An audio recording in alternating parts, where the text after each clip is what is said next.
Yes! Oh, yeah! Dan Talks Football is live.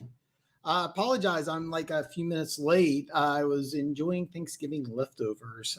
I wonder if you are in that situation where you like the leftovers better than you actually like the meal. I like leftovers better. I'm kind of a strange guy that way. I have a lot to go over. Three very, very, very good Thanksgiving games I'm going to talk about. I'm going to go over every single game on the NFL docket and offer my opinion, who's going to win, who is going to cover. And I don't have any specific prop bet information, but I am going to do some prop betting probably this week. Even though I lost on my New England game. Give a lot of credit to the Vikings. I did not think they would bounce back. The same defense that kept the Jets to 3 points. Only I thought Cousins would have similar problems, but they scored 33. Great job by the Minnesota Vikings. Funk, candy yams and pumpkin cheesecake. Everything is a waste of time. You know what? My family does not do pumpkin cheesecake. I've had it before. It's one of my favorites. I love it. My dad tried to give me pumpkin pie. I'm not that big of a fan. Not that big of a fan of pumpkin pie. Candied yams are my favorite. I could eat those all day long. Matter of fact, out of the Thanksgiving leftovers, after the show, I'm going to devour what's left of the candied yams. It's very ironic that you said that.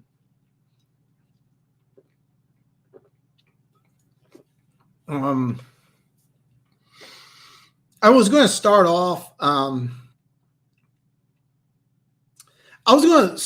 Defending the.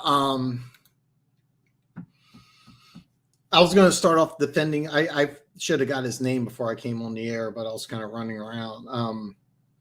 The Arizona Cardinals assistant head coach, I was going to defend him because he was fired without any charges being pressed against him. I did some research. What happened was he supposedly groped a hotel employee in Mexico City. That type of situation would not be something that you probably would go to the police about, but the lady, I think, handled the situation properly. You know, she went through proper channels. The hotel management then notified the Arizona Cardinals management, and I think the correct action was taken. I was going to kind of champion because I think we live in a society today that when there's a girl that says anything, we go, oh, she's telling the truth and believe all women no matter what ridiculous things they say. And there was an episode, it wasn't Cops, but it was like some TV show. A lady gets pulled over, and as the police come, to write her a ticket, she starts driving away, like almost hits a couple people, runs into a car. There's a kid in the back. Anyway, the police catch her, and she gets out. I didn't do it, officer. And it's like, you literally did it. And too often things like that happen in today where women can just say and do anything and no consequences, no trouble. In that situation, the woman did go to jail, but Mazeman says, Dan, I did have a great Thanksgiving, except I lost $100 on the New England Patriots. Could not cover 3. Great game though. Three really good games. By the way, if you don't know what a backdoor cover is, just pay attention to the Giants, Cowboys. That is the definition of a backdoor cover. So do you believe there's still people saying that golf is elite? Because, they're out there today blaming Shark for balls and thrown by 10 yards. There's really? Okay, so that's actually very funny because, God, I could talk a lot about the Lions. Because to be honest, they very easily could have won that game. It's really a coaching error. They were very aggressive the whole game. Then they're down by 3, and instead of trying to win the game, they did so many things wrong. First off, they should have gone for the win. They fucked the field goal, fucked tying the game. They should have gone for the win. They should have been more aggressive downfield, and those opportunities were available. Then when they decided to go for the tie, they didn't use up near enough time. In Kansas City, it's a running joke. 13 seconds. Well, they gave them like one. It was like, what was it? Like a minute and 3 timeouts left. Me and my dad, we don't have a dog in a fight. We just kind of looked at each other and we said, yeah, it's way too much time. But as far as people saying golf's elite, there's nothing about golf's game that looks elite. I still stand by that. I think the Lions are going to use both the Rams draft pick and that Rams draft pick looks to be awesome right now. I think you're going to try and trade up because I'm going to do a lot of draft stuff, but I really think that you're going to see a lot of it come out, especially this week in college football. But I think you're going to see Bryce Young and CJ Stroud go 1 and 2 in this draft. And I think they're the clear 2 best quarterbacks. And I think the Lions are going to try to get one of these 2 guys, which means that you're going to have to trade up. I don't believe that pick you have from the Rams is going to end up being pick 1 or 2. And it kind of looks like that's the way it's going to go. So we've been saying this for a couple of years. In 2022, you're going to get a quarterback. And I still think you trade up for one. As far as people saying golf's elite, no. And DJ Chark, when healthy, is a good player. Amon-Ra St. Brown quickly becoming one of the best receivers in the National Football League. And then when you get Jameson Williams in there, you have some really nice talent. And the best thing is Williams' game should offset what Amon-Ra does really well. And the offense has a chance to be good, but I still think you take a quarterback. Lions will finish 9-8 and get a wild card spot. Super Saiyan Lions. I'm going to tell you something. I would love nothing more, but that's not going to happen. and seriously, if you're a Lions fan, you really, by the way, your logo is awesome. If you're a Lions fan, you really don't want this to happen. What you want to do is that you've shown improvement in your team, right? You've shown improvement. You have some young, talented players in the secondary. I'm sorry, I misspoke. On defense, you have some young, talented rookies on all 3 levels: secondary, linebackers, and Hutchinson. So what you want to do is you really want to build, because you have 2 picks in the first round, you have 2 picks in the second round, and you're going to have some free agent capital that you can play around with. And I'm firmly convinced that your very first pick in this draft is going to be a quarterback. And I also think you're going to try to trade up for one, but you still get another first round pick. You still get a very high second round pick if you don't use that as trade capital to trade up. And then you also get the Vikings second round pick, which the way you guys have been drafting, there's a good chance that player is going to be a starter. Or you can do what you did in this year's draft. You could trade up. It's going to be very interesting. But, to be honest with you, if you're a Lions fan, you don't want to make the playoffs. You just want to keep showing improvement and then use your 2 first-round picks and your 2 second-round picks to make the playoffs in 2023 and going forward. Man, those games were wild yesterday. I was screaming at the TV. I was very upset about Minnesota. That really had me kind of pissed. But give credit to the Vikings for bouncing back. I didn't think they would be able to do so, and they did. Really proved me wrong. And they kind of solidified that they're one of the best teams in the NFC. And the NFC playoffs, which looked to be kind of boring, now become very interesting. You have Dallas, which is playing better. You have Minnesota, and you also have Philly, and you also have questions about all 3 of the teams going into the playoffs. It's going to be really interesting. I seriously, you really don't want to make the playoffs this year. You want to make it next year. Just terrible second half defense by the Giants, by blaming the D coordinator on those calls, all those injuries, and they played all that, man. Okay. Wink Martindale, that's the way he plays. The Giants were missing, I think, 2 or 3 starting corners, but that's how they play. They didn't get near enough pressure with the exotic blitzes that they did. I don't also think they used Thibodeau creatively enough, but they did use him in different ways.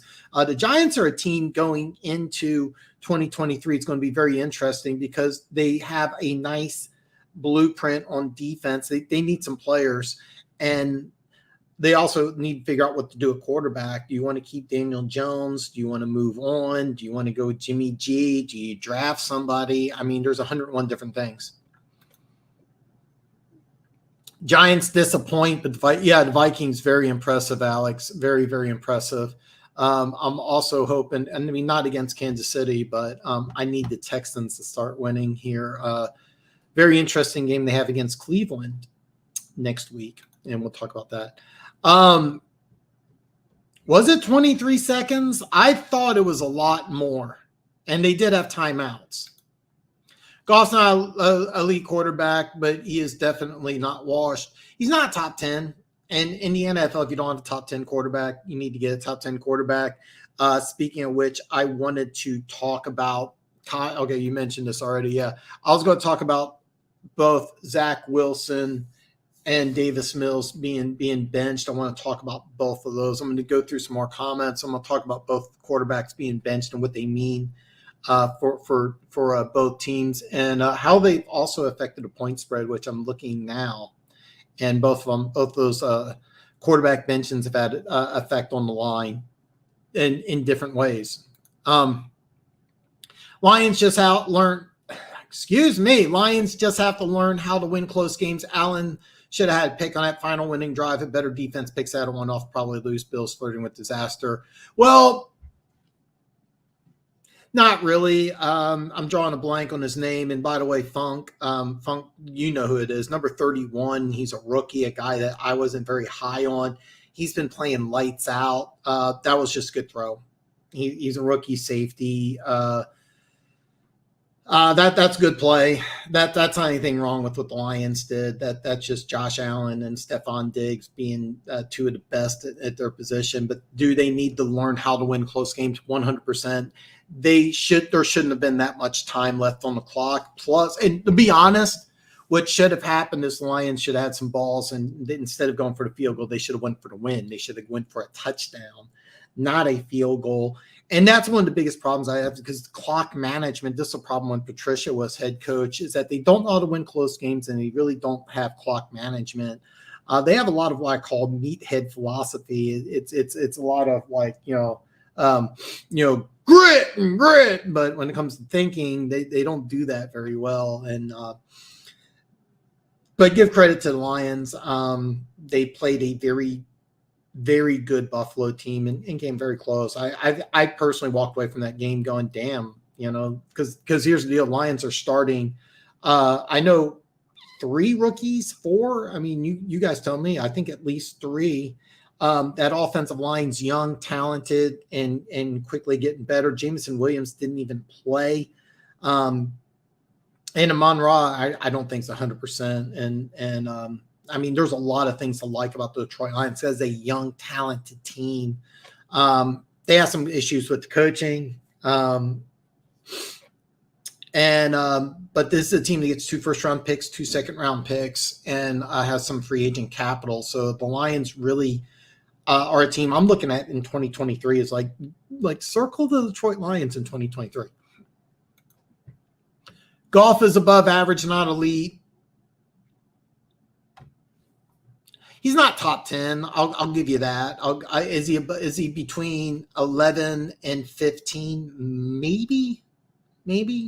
I can't argue that. I'm going to talk about that. Also, I want to talk about how that affects the line, how it affects the draft. I'm going to talk a lot about that. I'm going to get through just a few more comments, and I'm going to talk about Zach Wilson first, and I'll talk about Kyle Allen because I do want to talk about this. Lions still need another quarterback. Defense played well. Goff should hit on that throw on 3rd down. It's typical Goff. He's slightly above average. I agree with that. Dan, I don't disagree on the Lions to get a quarterback this year. I hope so. I said for 2 seasons. Yeah. We it's fun. It's weird fun. We agree. But I can see I'm waiting to see who falls like Levi's, Richardson, and Van Dyke. I don't think so. And I'll tell you why. Is take a look at Brad Holmes. What did he do with the Rams? Well, they traded 3 first-round picks to get up to number 1 and go for Jared Goff. And in this draft, I think there's a clear-cut 1 and 2. There's not a clear-cut number 3. And for the quarterback position, I don't think you want to just wait and see. I don't think that's the philosophy that this organization has. And I'm just going by what I've seen them do with the Rams. Supposedly, he was really behind the trade, to get to the number 1 pick for Goff. And I kind of think that's what you're going to do again. And the reason why is that one, you have the draft capital, 2, you have the need, and 3, I think that you're going to have teams that are going to be interested in wheeling and dealing, which look like, as of right now, Houston and Carolina. I am going to talk about Houston because they benched Davis Mills. That's going to be very interesting. But Goff definition of mid, yeah. The Hunter missed TD cost them in poor special teams play, not like a Belichick team play poor on special teams. Vikings Diaz. Yeah, that was why I really liked New England. New England offensively did enough to win, except for that missed touchdown. I thought it was a bad call, but I had money on it, so I can't really be unbiased in regards to that. But I thought it was a bad call. Bottom line, a Belichick team giving up a special teams touchdown and 32 points total. I didn't expect that, especially the way that they've been playing. And so one thing about New England is that looking at the games is that they play really well against average to mediocre to poor offenses. But when you go against a good offense, and the Vikings still have a good offense, they laid an egg against Dallas, and I don't look at that as anything to do with Dallas at all. I think it's more just Minnesota just fell apart, and we'll have to see what's going to happen from now on. But yeah, I really like New England in that one. So you can't say he's not a top 10 QB because his numbers have him. Okay, but he's still not elite. No, he's not a top 10 quarterback, and I'll disagree with you and forget the numbers. Just watch the play. Just watch play. Bottom line, there's 10 quarterbacks in the NFL right now that you would trade for Goff. There are 10, and I kind of want to dive in some other topics, but I'm not going to go through. But bottom line, you don't have a tie. Forget numbers. Just go with the eyeball test. Is there 10 quarterbacks you'd want to have rather than Goff? And the answer is yes. So that's why you're going to go ahead and trade up for a quarterback. That's my opinion. In my opinion, Texans should go get Goff from okay, I'm assuming you meant Carr from Vegas, and then get quarterback next year, go with interior offensive line, D-line in the draft along with a strong wide receiver. Okay, I'm assuming you mean Carr, and that's going to be very interesting to find out what both the Raiders and Texans want to do. They used their 15th pick in the draft on Kenyon Green, so I don't think you go again. 3rd, 4th, 5th round, sure, but not an early pick. The D-line is where you need to get a stud. And then don't forget you get John Mechie, a pick I didn't like. It's Hodgkins disease, if I remember correctly. He's going to be a fix on that team next year because he's going to come back. He's going to go through training camp. He's going to be healthy. So you're going to get Mechie, who, if healthy and non-cancer free, I think it's cancer. He would have been a first-round pick, not a high first-round pick, but he would have been a first-round pick. He's got talent. So you have the Texans have some things that I like. But now with the benching of Mills, I think you really have to question, are they really all in on Mills? Because I'm going to be honest with you. I think benching Zach Wilson's a smart move by the Jets. But you also open up the situation of who's your quarterback for the future. Because I think the Jets need to bring somebody in like Derek Carr or Jimmy Garoppolo. And you may just say, hey, look, this guy isn't it. With Zach Mills, I think just the opposite. I think that benching Davis Mills, I think, is a bad move. I think you should roll with him. I mean, he doesn't have receivers. There's some holes in the offensive line, but the biggest problem I have with the Houston Texans is that defense, because they don't have that stud on the defensive line. In order for that Tampa 2 defense to work, you have to have a guy who's an absolute monster on that defensive line. They don't have it. And I think that that's what they need to get in this draft. And there's some really good players in this draft. Everybody talks about, oh, great, I'm 20 minutes into the show, I already forgot his name, Will Anderson. He doesn't really fit that defense. But there's several defensive linemen in this draft that you could take either at number 1. I think right now they're picking like 1 and 9. So you could go 1, you could take your quarterback. If you want to go that route, I don't think you should. I think you should auction it off. And then at number 9, get that stud defensive lineman. But there's going to be a lot of great stuff to talk about the Houston Texans. I think they're making a mistake benching Davis Mills. I think they should ride or die with him. But Pep Hamilton, I don't think is doing a good job, even though I like Pep Hamilton.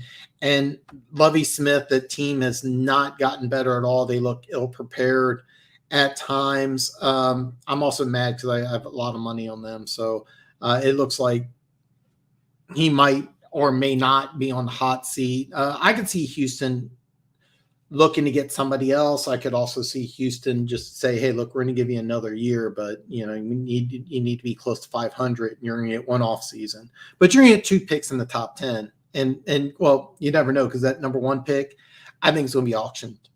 And the team I think is going to get that number 1 pick. I've already mentioned this, the Detroit Lions, who have 2 picks in the first round, 2 high first round picks. And I think that would be a trade that would really benefit both teams.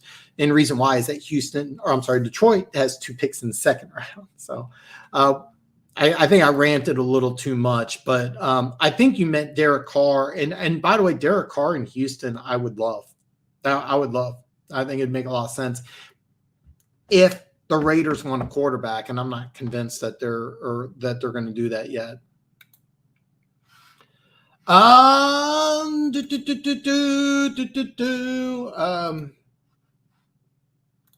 crap. Okay, so I'm getting the circle of death. Titans 2.5, Ravens 3.5, Falcons 4, Raiders 4. I can tell you for an absolute fact. I'm going to keep, the reason why you heard that ding is I'm going to keep track of this. I'm going to save this for later. I'm gonna copy this into my notepad because I do want to talk about all of these games, especially your first 2. If you watch my video, drawing a blank. I think it's in the description below. For me and Denver Gators picks, we both like the Ravens, and I like the Titans. I'm going to talk about that in some more detail. The Falcons and the Raiders are very interesting. I'm going to go over all games.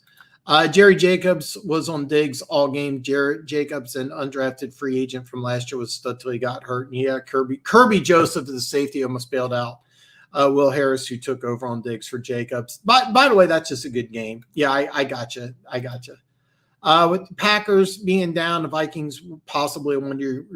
Absolutely, yeah. By the way, the Vikings have 1 year wonder written all over them. Plus, nobody knows what's going to happen with Kirk Cousins. The way his contract's set up, he's not on a long-term deal. And how good is he really?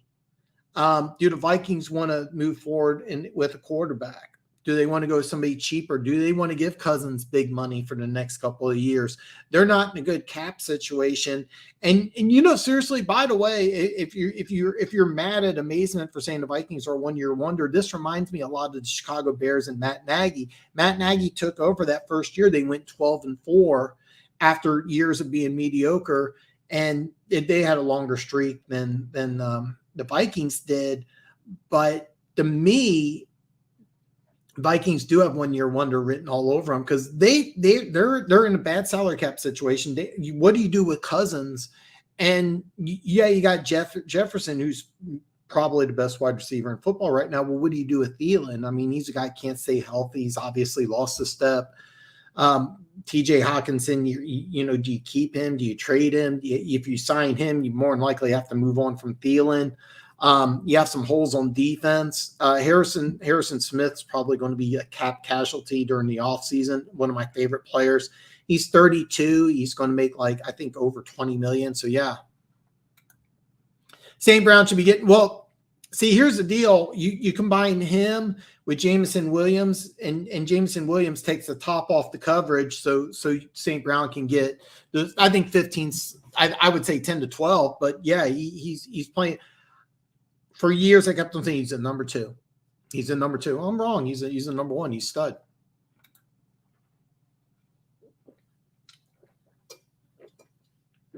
Slam down my energy drink. I'm jacked up. Excuse me. I hear you, Dan, but FYI, 2 years ago, Brad's top guys went to a few Oregon's games last year. They went to a few Michigan games so far. They've been to 5 Florida games from what I could find. I mean, there's a possibility. I mean, Bo Nix, Anthony Richardson,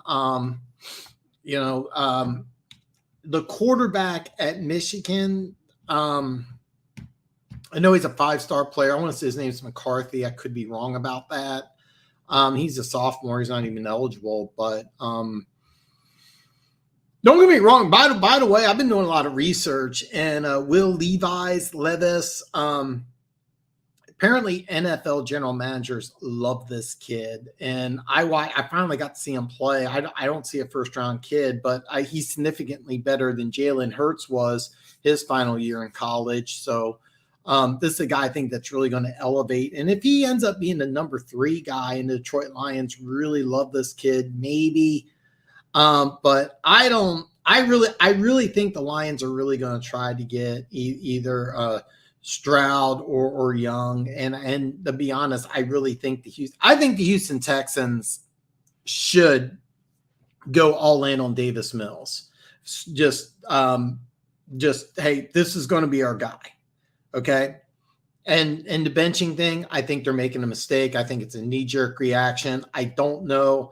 It might just be Lovie Smith trying to save his job by just trying to blame the quarterback. I don't think this is a smart move.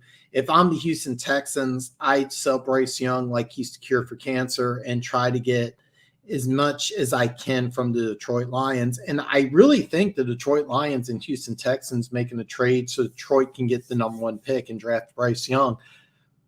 I know what you're saying. I'm telling you this right now, Funk. If Bryce Young is the quarterback for the Detroit Lions to start the 2023 season, you're going to be happy. You're going to like it. He's going to have a good offensive line. He's going to have weapons. He has all the tools it takes to succeed in the NFL. And I really think that there's a very strong chance that that's going to happen. I can't bet on it, but I feel really good about it. Oh, Denver Gator. I forgot to DVR Florida State. I might have it. Do answer me one question. Please tell me. I'm going to ask this question, but lie to me. Please tell me Florida State did not go with that stupid all-black look. Please tell me Florida. I heard that Florida State's going to go all black for this game, and I hate college teams that do this. I like the new uniforms from time to time. I love teams like in the SEC. I love Alabama just going with they got a road and home uniform, and I love that, but it's kind of cool sometimes to see different teams have different. I hate the whole black thing. It's just been played out. And also, I think Florida State uniforms are some of the coolest in college football. I love the garnet and gold. I think it's actually really cool. I know you don't, but yeah, but I heard that they're going all black. So just lie to me and tell me they're not doing all that stupid all black thing. But I think I got that game on DVR. I could be wrong. I didn't have the Egg Bowl on DVR. It turned out to be a great game. For those of you that don't know what I'm talking about, the Egg Bowl is Ole Miss versus Mississippi State. Ended up coming down to the final minute. Ole Miss could have tied it up with a 2-point conversion. They missed it.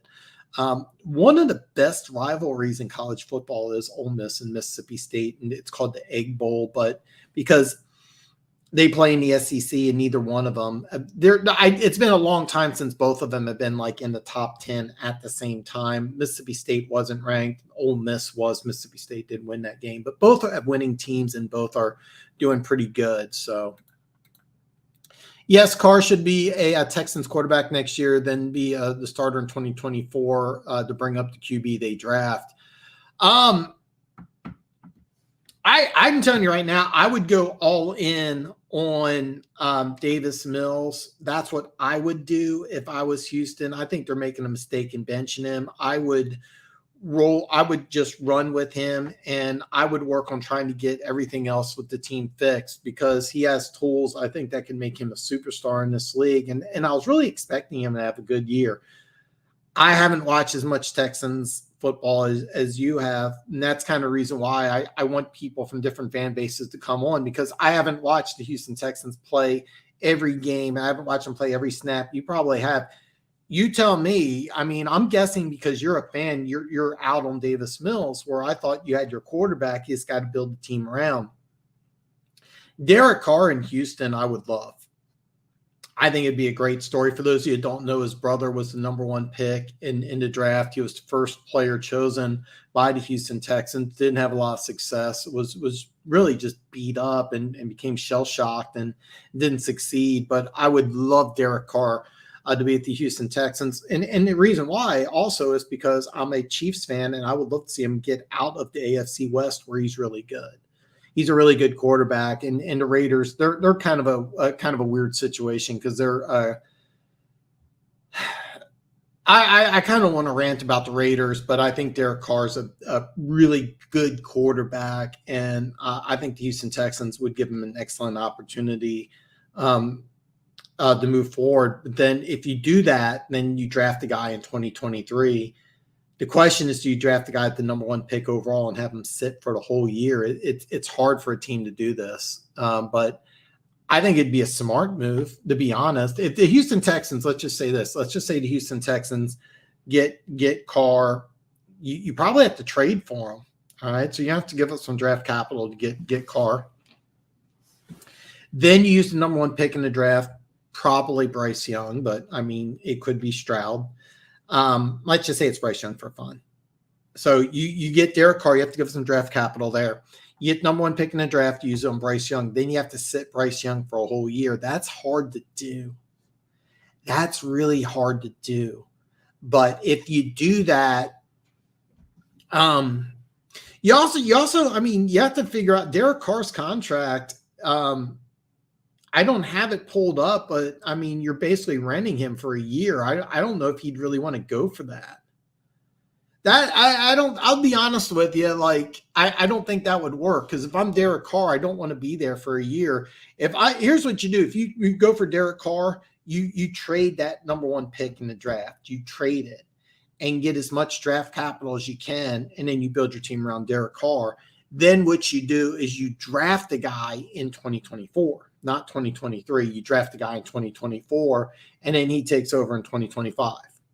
Hopefully that made sense. Go Lions!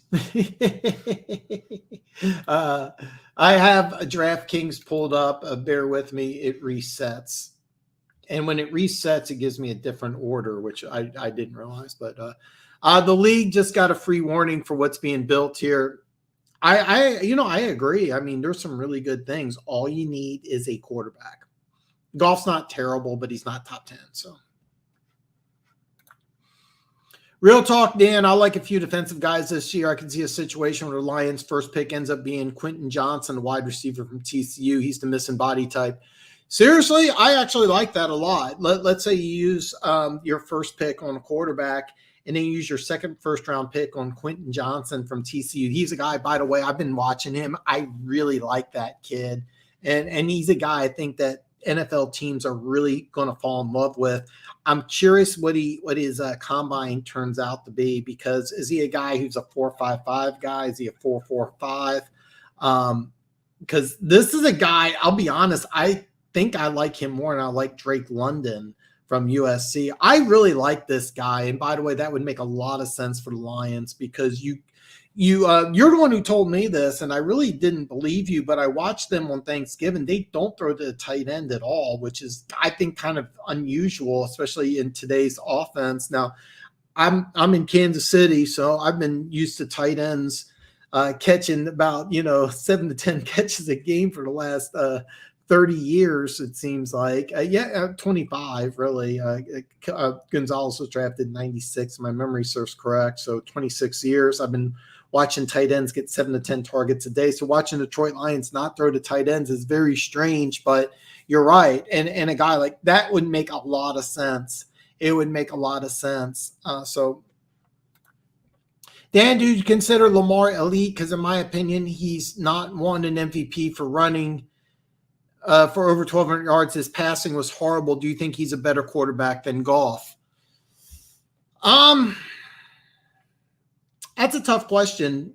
The way he's used in Baltimore, yes, he's a better quarterback than Goff. But you have to understand the way he's used in Baltimore, it's basically a college offense. It's a very dumbed down offense. It's funny, on social media, they were joking around about how Greg Roman, the Ravens offensive coordinator, talking about his whole playbook, and it was 4 plays off of Madden. It was the quarterback run, the play where the running back goes on a sweep, the jet sweep, and then the bubble screen. And it's kind of funny because when you watch Baltimore Ravens, they run the most simplified offense in the NFL. So if you put Jared Goff on the Baltimore Ravens, would he be as successful as Lamar Jackson? Absolutely not. Now, they would change some things, because when Joe Flacco was quarterback of the Ravens, they ran a standard offense. They ran an offense pretty similar to what you see in Detroit now. But when they put Lamar Jackson in there as the quarterback, they transformed the offense. They were like, okay, well, you're more of a runner than a pure passer. So we'll go ahead and change the offense and do it around what you're good at. But unfortunately, he's pretty limited as a passer. NFL teams are realizing this. They're like, he's got a strong arm. Okay, he's got a strong arm, and he's also a better passer than a lot of people give him credit for, and he's worse than other people give him credit for. Outside the hash marks, throwing an out route, NFL teams have figured out he can't throw out routes. He can't throw flag routes. He can't throw out routes. You get him outside the hashes, he's not very good. But if you keep him like throwing to the middle of the field, he's got a really good arm. There's been talk about Lamar Jackson, on this channel anyway, of Lamar Jackson going to Detroit. Would he be an improvement? I wish I could tell you yes or no. The truth is, you don't know, because how much would they transform the offense to what Lamar Jackson does well? Because Lamar Jackson running the offense that the Detroit Lions run now, the answer, he wouldn't be as good as Jared Goff. You would have a guy that would actually be, I think, just a little worse, because you're asking him to do stuff that he's not really good at. Now, apples to apples, which you can't really do, is Lamar better than Goff? The answer is yes, I do. I think I would, I'm a Chiefs fan. Chiefs, you take Lamar Jackson or Jared Goff, you put them on the Chiefs, which one would have the better chance for success? It would be Jared Goff, because Andy Reid would be able to utilize their talents. Lamar Jackson has a much higher ceiling than Jared Goff, so the answer would be yes. Now, the offense Detroit runs, Jared Goff runs that offense a lot better than Lamar Jackson could run that offense. Lamar Jackson would probably be benched the way the Lions run that offense, because he would not be able to diagnose it. The Kansas City Chiefs offense, the way it's run right now, Jared Goff would be light years better than Lamar Jackson. But apples to apples, which you can't really do, but apples to apples, so I think Lamar Jackson's better than Jared Goff, yes. But if you take Lamar Jackson, you put him on the Detroit Lions, you have to scrap your whole offense, okay? You have to scrap your whole offense, and you have to totally change it. Can the Lions do that? You guys tell me, because I'm not that familiar with your offensive coordinator. Does he have the ability to custom tailor a game plan to do what Lamar Jackson does well? I don't know. I'll be honest with you. I've heard you. Funk said that Lamar Jackson mentioned that. I'm not a fan of Lamar Jackson going to Detroit, because you have to just take your game plan, crumble it up, throw it away, and build an offense from scratch. It's like taking a rookie quarterback. In Baltimore, they had some time to do this. Here's another thing, is that when Lamar Jackson, he had his MVP season, people really didn't know how to defend him. People know how to defend him now. So I'm giving you kind of a long-winded rant But here's the short answer. I would not want I would not want Lamar Jackson in Detroit. It would probably be a step backwards unless your offensive coordinator and the rest of your coaching staff can do an A+ job tailoring the game plan on what he does best. And by the way, you're better off just taking a rookie, to be perfectly honest with you. So I hope that answered your question, because I know I ranted a while. Lamar is the lead extended plays. That's about it. By the way, a lot of people felt that Russell Wilson was the same, and you can see he's not having a lot of success in Denver. Lamar hits that throw on 3rd and 1, or at least he doesn't come up 10 yards short. He extended plays running, not with his passing. I love this. I love this.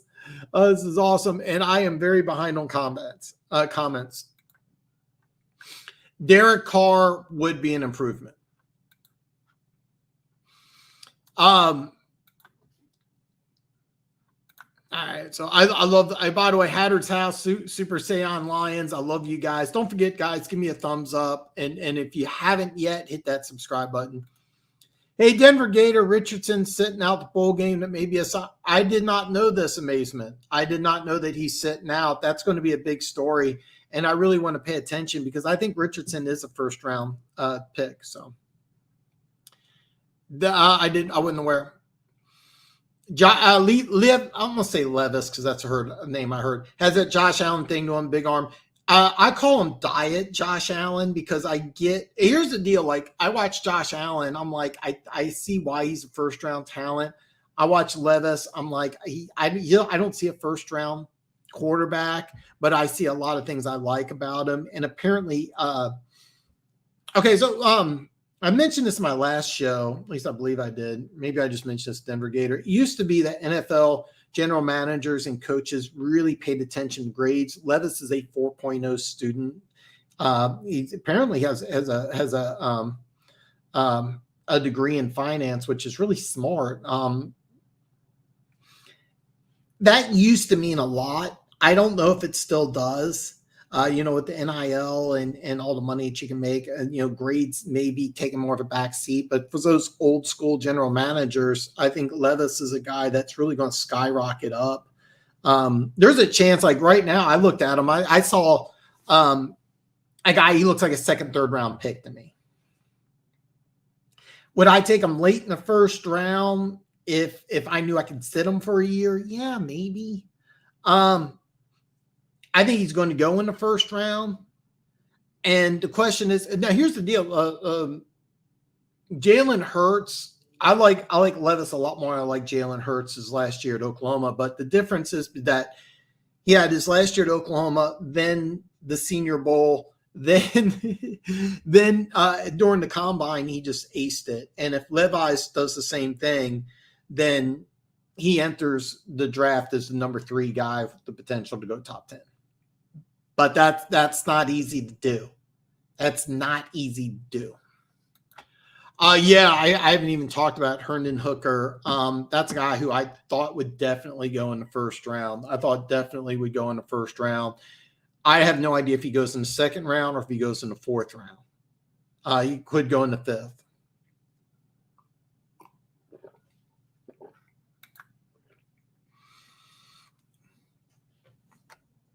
Dan, I can see a world where the Rams lose out and then the Texans steal too. It'd be crazy, but it could absolutely.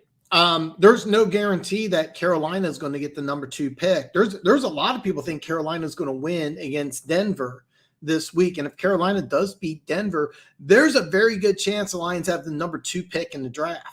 That's a very realistic possibility. The Rams are starting a 3rd string quarterback against the Chiefs at Arrowhead this week. Do you think they're going to win? I mean, there's not a lot of people who think that. So, a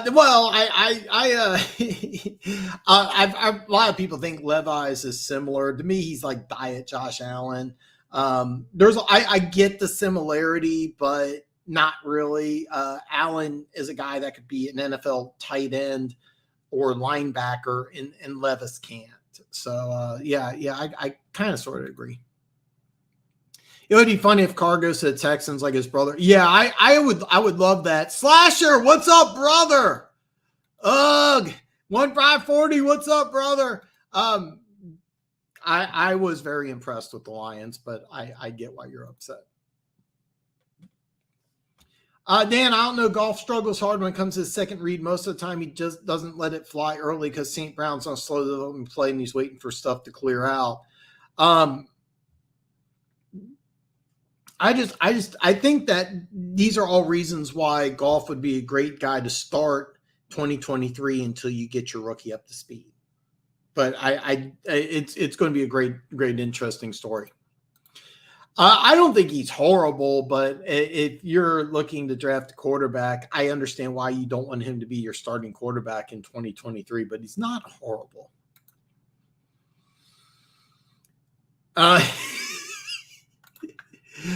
Man, he is looking really good tonight. I think he's trying to put on a show against the Seminoles. If he does, I think somebody will take him early because the potential are there. And lie to me when I ask you this. Please tell me Florida State's not doing that all black bullshit. I hate that. Our corners are brutal. Well, you know, Okuda did not play, and Diggs is really good. So Buffalo's made a lot of teams look bad this year. So I think look, you got a rookie on every level of the defense, and everything's looking good. You get 2 first-round picks, 2 second-round picks. You're asking free agent money. Yeah. And he didn't even play. All right, before I reveal the games, I want to talk a little bit about Zach Wilson being benched and what this means. By the way, the line is skyrocketed up.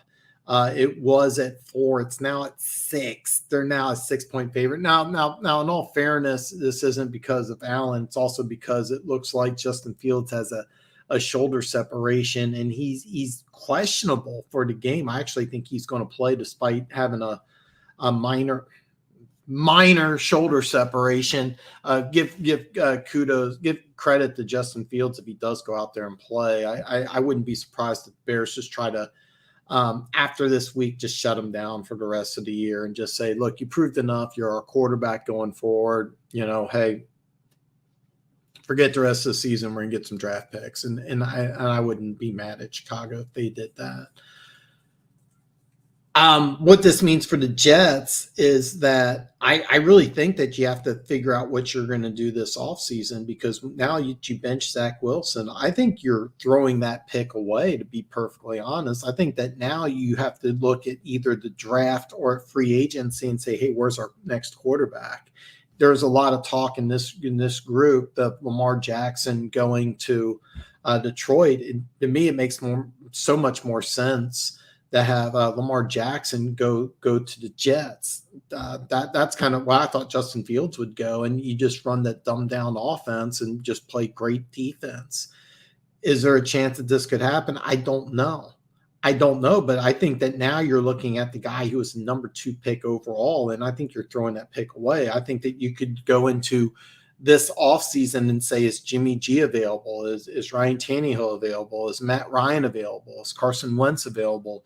Do you even give somebody like Cam Newton a phone call? I was always hoping that Andrew Luck would come back to the NFL, but Andrew Luck could walk into the Jets facility today and start Sunday. I think that highly of him, and also think the Jets quarterback situation is really that dire. And when you have a defense that plays as well as the Jets have been playing, and by the way, next year you get Breece Hall back, if you get him back at 100%, that's going to be very dangerous. But I think that this isn't just going to be for 1 week. I think that you're just throwing the whole pick away. And to be honest, his comment about did he need to do better, I think it was kind of overblown. I didn't think that much of it, to be honest. I thought more when social media was commenting, but it does show that he has some maturity issues. But what I look at is more on the field. Look what the Patriots did. They killed that Jets offense, which isn't great, but it can't be that bad, 3 points. And they did the same thing almost 2 weeks ago. I forget exactly. I want to say 10 points, 14 points, something like that. Minnesota gouged them for 32. Now, one special teams touchdown, but still. Zach Wilson, I don't think's done, but if I'm the Jets, I would rather go. By the way, why doesn't Jimmy G take the starting quarterback job for the Jets in 2023? You know Robert Saleh. You guys went to a Super Bowl together. Jimmy G on the Jets right now, that's a dangerous team. How much different is that than Jimmy G with the 49ers? It's not that much different. You run the same damn defense. The offensive coordinator was with San Francisco, knows Jimmy G. So I think that's what's going to happen. I think Jimmy G is going to be a Jet next year. And I think with Zach Wilson, while his career's not over, I don't think that there's a chance that I think that the Jets have to consider I think after this week, I think his career's in jeopardy. And I think Jimmy G to the Jets makes a lot of sense. But if you're the Jets, I don't know if you want to draft a quarterback. I don't think you can. I think you got to go in free agency, or you can trade for one. With Davis Mills, I think that's a massive mistake on the Houston Texans' part. I think with Davis Mills, I think you should ride or die with him. And the lines changed on the game dramatic. Well, not actually, it is dramatic. So yeah, the Jets did the smart thing, and the Jets need to evaluate their quarterback situation. I think the Houston Texans are doing the wrong thing because they should stick with Mills, and I think it's going to just hurt the development. I think you should just – Troy Aikman's rookie season, he was 1-15, looked terrible. He didn't have a bad career. You can argue stats with me all you want, but the fact that we should have beat them though, and we are not. Yes, he is. Is J-Mo going to play, or is he just practicing? Come on, Fields. I need you this week for fantasy. They may shut him down, which is good for them, sucks for me. Yeah, it's still questionable if he's going to play or not. Weren't you going to try and get Trevor Lawrence? I'm guessing you couldn't, but the lines changed on this game by 2 points. That's very 2 or 3. It's now 6. Matter of fact, let me get a few games here because I'm 52 minutes in, and I want to talk whatever you guys want to talk about. My favorite thing in the whole world is to answer questions about football. So I'm going to get going here. I'm going to give you all the games. I want to talk about all the games. I want to hear about it. I want to hear your opinion. But let's start off. The Chicago Bears at the New York Jets. The New York Jets are now a 6-point favorite. Partly the line I think was 3, or I think it was 4. Now it's 6. And here's the deal. Part of this has to do with Fields being hurt, but a lot of it has to think that Wilson being replaced is going to be an improvement. I don't know. The over-under is 39. It's going to be some wind. I wouldn't touch this game with a 10-foot pole. I strongly suggest you don't touch this game with a 10-foot pole. I do like the Jets to win this game. I would not touch the game with a 10-foot pole, but if I was going to bet on this game, I would take, despite the bad weather, I would actually take the over. 39 for the Bears right now is an easy thing to do. The Bears defense is playing bad. Their offense has been scoring points, even though it's bad weather. 39's a low number for this game. The smart play would probably be to take the over, even though you could have 2 backup quarterbacks in this game. Jets defense is playing good. The Bears are not. I still like the over. That would be my play. And then I do like the Jets to win. Probably cover 6. Don't bet this game. Next is Houston travels to Miami. It's now a 14-point line. The over-under is 47. How much is Bradley Chubb involved with the Miami defense? Is he got everything down? Are they able to get creative with him? These are all questions I want to know. I would not bet this game because Miami can cover 14. Tyreek Hill and Jalen Waddle are just beyond explosive. Tua's played really, really well. There's some MVP talk. I'm not. It won't be from here, but there is a lot of people think that Tua should be an MVP conversation. I don't think so, but he is playing really well. There's a lot of things to like about Miami right now. 14 points is a lot of points. I'm going to go public and say that benching Davis Mills is a big mistake. That said, I forget the quarterback, Kyle Allen. I'm sorry. If Kyle Allen plays well, then I'll eat it. Now, keep in mind, Houston looks like they're going to have the number 1 and the number 9, as of right now, number 9 pick in the draft, but they're going to have 2 top 15 picks, and it looks like the first overall pick. So what they do in the offseason is going to be very, very, very interesting. Rams are going to be a top 5 pick for a quarterback. That's the whole thing, is because the way the draft looks right now, you're going to have 1 and 2, and I'm firmly convinced it's going to be Young and Stroud are going to go 1 and 2. The question is who's going to pick at 1 and who's going to pick at 2. Let's just say the Raiders are team number 2. Let's just for fun. Do they want to get rid of Carr? Do they want to take C.J. Stroud? I don't know. The Houston Texans, I thought for a long time they would stick with their quarterback. By the way, benching Mills may just be a move to try to get people to convince that they want to use the number 1 pick overall for a quarterback to drive that price up. It wouldn't be the first time teams have done things like this, and that's definitely a possibility. So we're gonna have to wait and see. The draft time is going to be a lot of interesting things, but the Rams probably are going to lose this week at Arrowhead. I mean, they are starting their 3rd string quarterback, and the Chiefs are pretty good. So I do think he's legit. The thing is, with an injury like this, it's nothing that really needs surgery. It's also nothing that is like career damaging. It's, lack of a better word, it's just pain. I think after this week, it wouldn't surprise me if they shut him down, but I think he is going to play, and it'll be very interesting.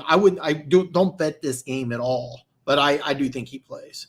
We'll get to 7. You know what? Let's take a look. I don't have the schedule memorized, but I got it right here. 7. So you're what? So you need 3. Okay. Jacksonville at home. All right. Minnesota at home, no. At the Jets, no. At Carolina, probably. And then home versus Chicago, at Green Bay. Yeah, 7. Yeah, why not? Yeah. He looks that way right now, but the one thing, it's kind of funny because I remember Geno Smith. He was a Jets quarterback. He was a bust. Got his career rejuvenized. So yeah, it would not surprise me if the Jets after this year just move on from Wilson. It really wouldn't surprise me.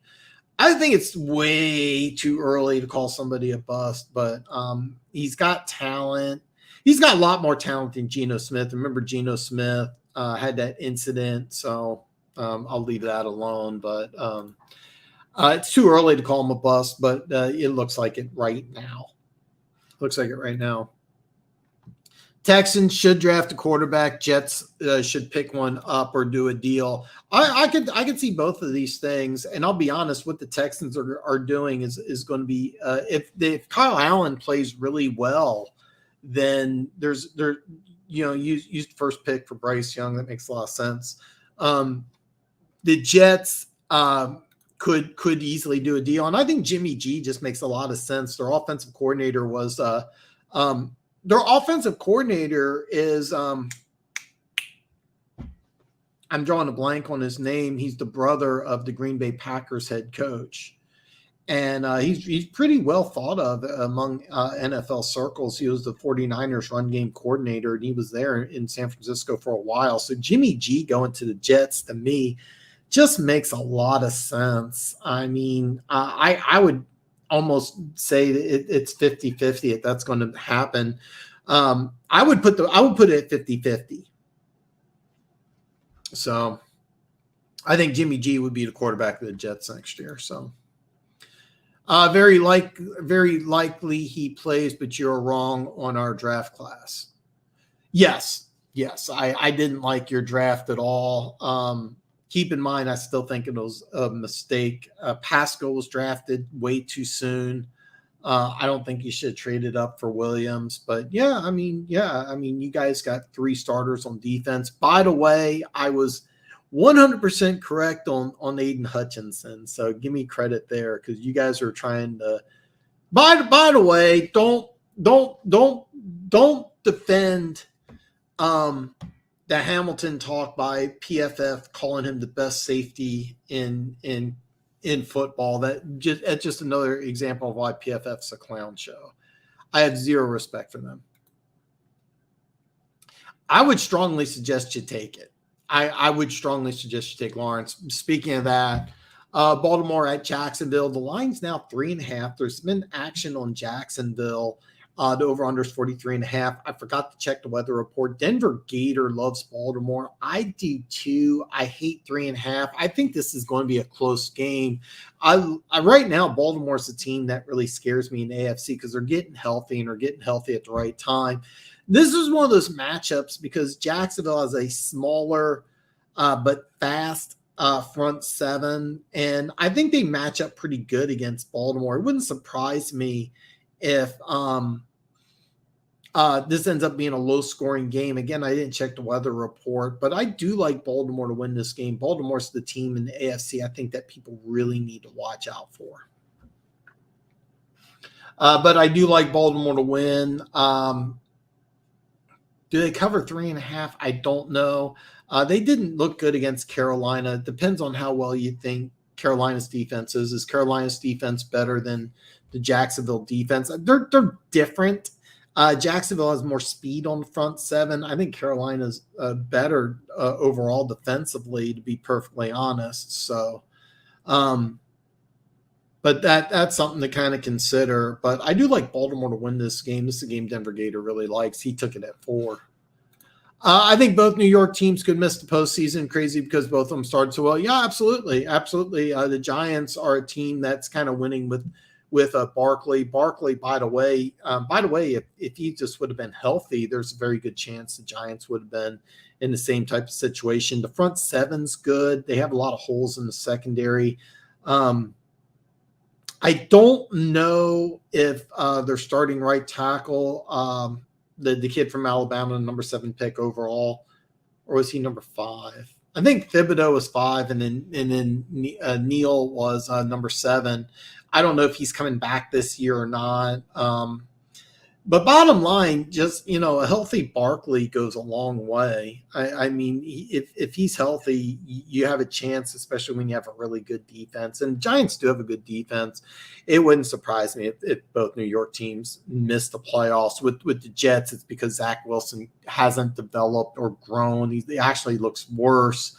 Breece Hall, if he's healthy, if Elijah Vera Tucker, if he's healthy, the Jets are a team going into 2023. I'm like, watch out for them. The Giants, on the other hand, I'm kind of like, what's going to happen with them? Because there could be a lot of things. What about Trey Lance? Well, that's the whole thing, is Trey Lance is going to be the starting quarterback for San Francisco in 2023. He broke his ankle early in the season, so he's going to go into training camp and be the number 1 guy. So, Lance is going to be the starting quarterback for 2023 with San Francisco. That's why Jimmy G is going to be gone. The question is where? Well, the Jets just make a lot of sense because you have a guy who's the offensive coordinator. He was the run game coordinator in San Francisco. Mike LaFleur, that's his name. So now he's the offensive coordinator in New York. Well, it makes sense because if you watch San Francisco's offense, you watch the Jets' offense, you can see that it's the same basic offense. Same thing with Miami. More and more teams have been using that style of offense. So, and you get Breece Hall back too. So keep in mind, Breece Hall looked like he was going to be, one of the players in the National Football League before his injury. They also got Elijah Vera Tucker. He was their best offensive lineman. Remember, Mekhi Becton, he got hurt, and then they brought in somebody else to replace him. He got hurt, and they signed I can't remember. Dwayne Brown, he's like 57 years old. He's starting left tackle. I'm being facetious, of course, but yeah. Yeah, Lance is going to be quarterback for San Francisco in 2023. That's not a debate. 2022 class has been bad. Not really. Your boy Hutchinson, Trayvon Walker's not played bad in Jacksonville, but he hasn't got a lot of sacks. Thibodeau's been banged up, but these guys got bright future. Sauce Gardner is a top 10 corner today. Right now, top 10 corner. And Pickett, I think, has potential. There's a lot of good players. I don't think it's really been bad. Wrong about Rodro. Yeah, I was. I didn't like Kirby at all. The NFL Network gave him a 5th-round grade. He was a 1-year starter for a bad Illinois team, so I didn't get why I drafted him early. And there were several players I had ranked a lot higher. If I remember right, you picked 97, and there was multiple players I thought you should have took instead. And then Rodriguez, I thought would be like a special team backup guy. Don't be surprised if he's not the starter in 2023. But yeah, 6th-round pick who starts is a great pick. And it was funny, John Dorsey, he's always been able to do this. He finds players that a lot of people don't like. So yeah. So, yeah, there's something on social media. I don't know if you follow me on social media or not. All my social media links are below, so hit me up. But there was a lot of on Twitter. I think I sent something to Luke G. Where Kyle Hamilton's the highest ranked safety by PFF, and it's like, you got to be fucking kidding me. And if you follow me on social media, let me know. I'm on Facebook. I'm on Twitter. I'm on Instagram. I don't do TikTok. I've been debating that. Maybe I should, but I haven't. So okay. So let me defend my Pascal stance. I like the player. You could have got him at pick 66. You didn't have to take him at 46. That's all.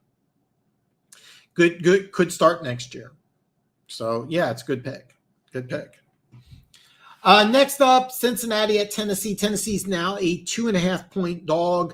The over-under is 43.5. Okay, this is a game I like. I'm probably going to put action on this one. Joe Mixon is out.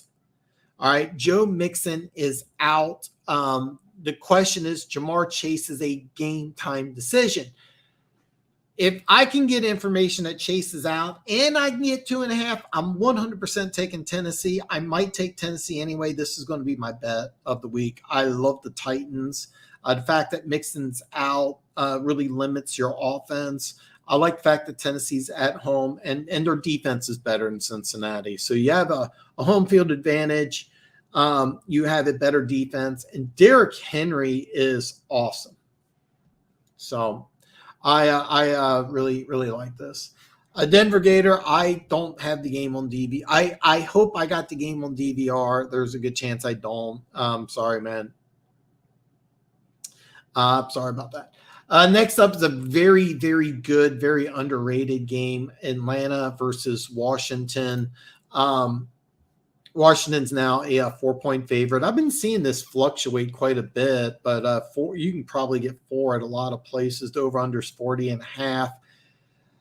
Even though Washington's defense is playing better, and there's a chance that I think Chase Young has been practicing. I don't know the whole story. He may play, may not. I don't remember off the top of my head, but I know that both teams are playing better defense. I still like the over. I didn't check the weather. I think the weather is going to be decent in the Washington area. I'll double check that. I wouldn't bet on this game, but if I do, I like the over, even though both defenses have been playing solid.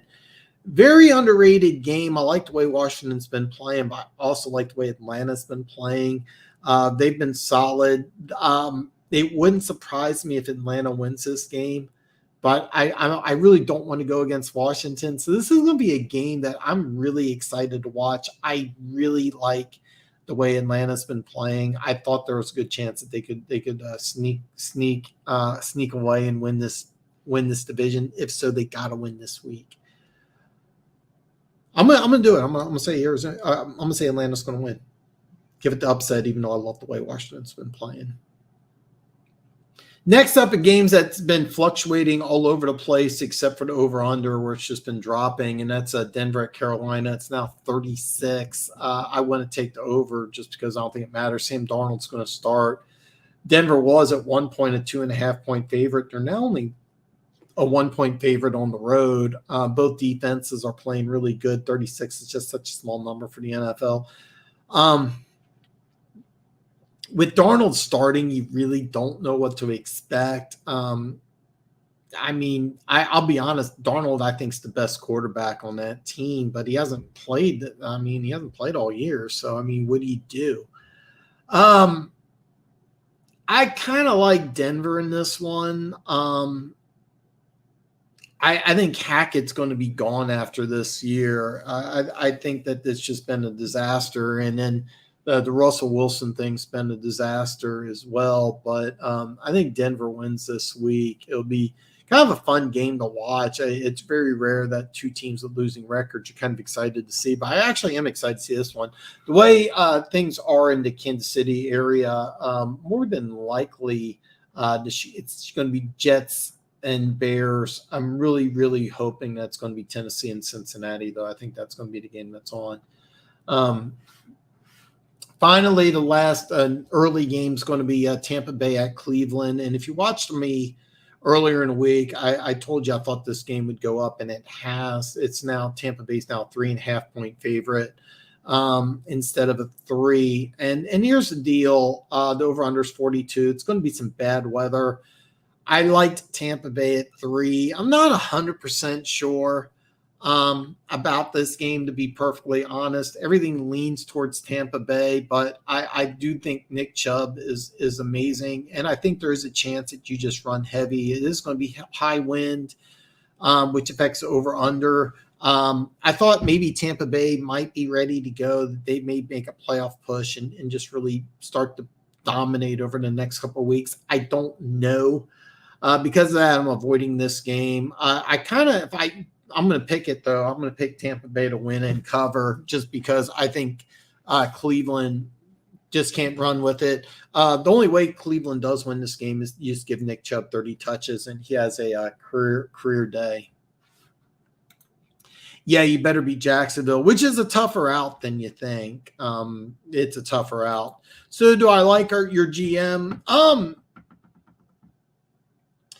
I know I like Dorsey. I've said multiple times there's not 10 people more responsible for the Chiefs Super Bowl than John Dorsey. John Dorsey is extremely instrumental to the Chiefs building a Super Bowl team. And by the way, I'm not even talking about him trading up from Holmes, because the rumor mill was that he didn't want to do that. He was kind of vetoed. Kind of a weird power structure in Kansas City. It's very unlike any other power structure, but that was also a rumor that's kind of why Dorsey was fired right after Andy Reid was given an extension. In Kansas City, it was a news. Andy Reid 5-year extension, whatever. And then 20 minutes later, John Dorsey fired. It was literally like bam, bam. And so supposedly, anyway, I don't want to I'm going to stop ranting about that. But John Dorsey, the way that the Lions are picking draft picks and the way that you're finding players, that those are characteristics of John Dorsey. And so when you say GM, I like Dorsey. I don't know. It's going to depend on what you do this year, because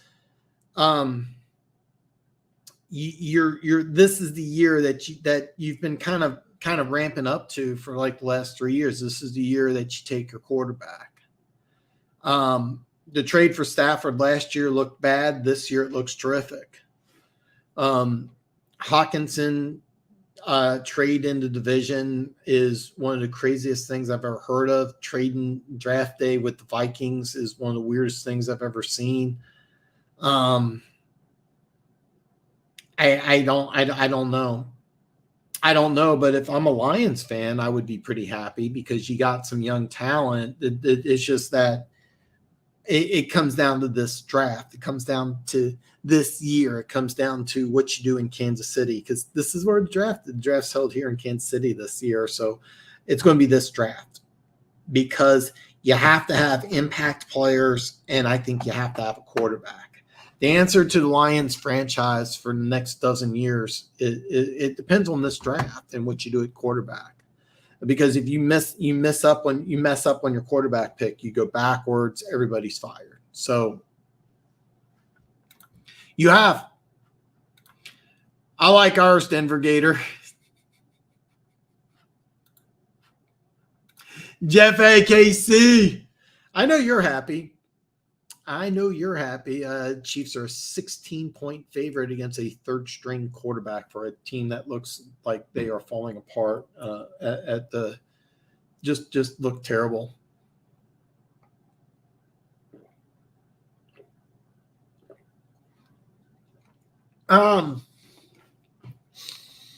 Next up, Raiders at Seattle. This line's been going up. It's now Seattle -4 and over-under 47.5. I like Seattle. Bottom line, the Raiders have given Denver a lot of trouble. I think they've won 6 straight, but Seattle just looks to be a better team right now, and they're off of a bye. So I really like Seattle here. This is a game I might put some action on. I might put some action on Seattle. I like what they're doing right now, and they're fighting for a playoff berth. Where the Raiders, they beat Denver. They've been able to beat Denver. It's just the rest of the NFL they've had problems with. So I like Seattle a lot here. This may be a game I put some action on. Jameson Williams needs a good quarterback. Well, I really think that I've been talking about this for a while, but I think that this is the year that Detroit trades up and gets a quarterback. And if you reunite Williams with his college teammate, Bryce Young, and I think that's a very good possibility. What happens, you could have some big things. Which one? Seattle -4, because I like that a lot. Not talking Broncos. I love their defense. So Denver Gators watching Florida State and Florida. I meant to DVR that game. I hope it's on my DVR, so I apologize if it's not.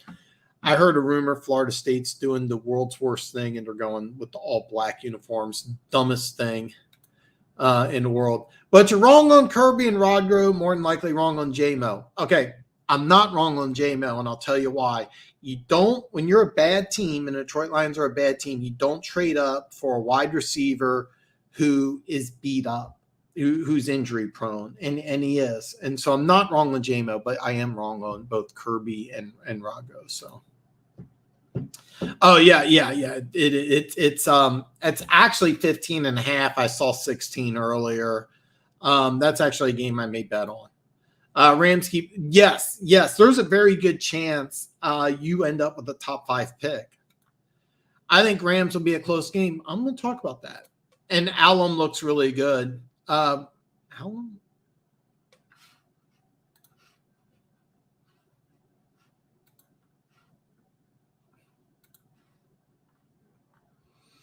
Oh, McNeil, your defensive tackle. I like that pick. I like that pick quite a bit. I really liked him. It's just I thought this was I thought it was more of a 4-3 pick, but he's been playing really well. I actually really like that pick. Alan McNeil's your last year he was your 3rd round pick out of NC State. Day 1 starter. Really liked him. Next up, Chargers at Arizona. Arizona's a 2.5-point home dog. Over under 48.5. There's by the way, both these teams have a lot of injury issues. These teams have a lot of injury issues.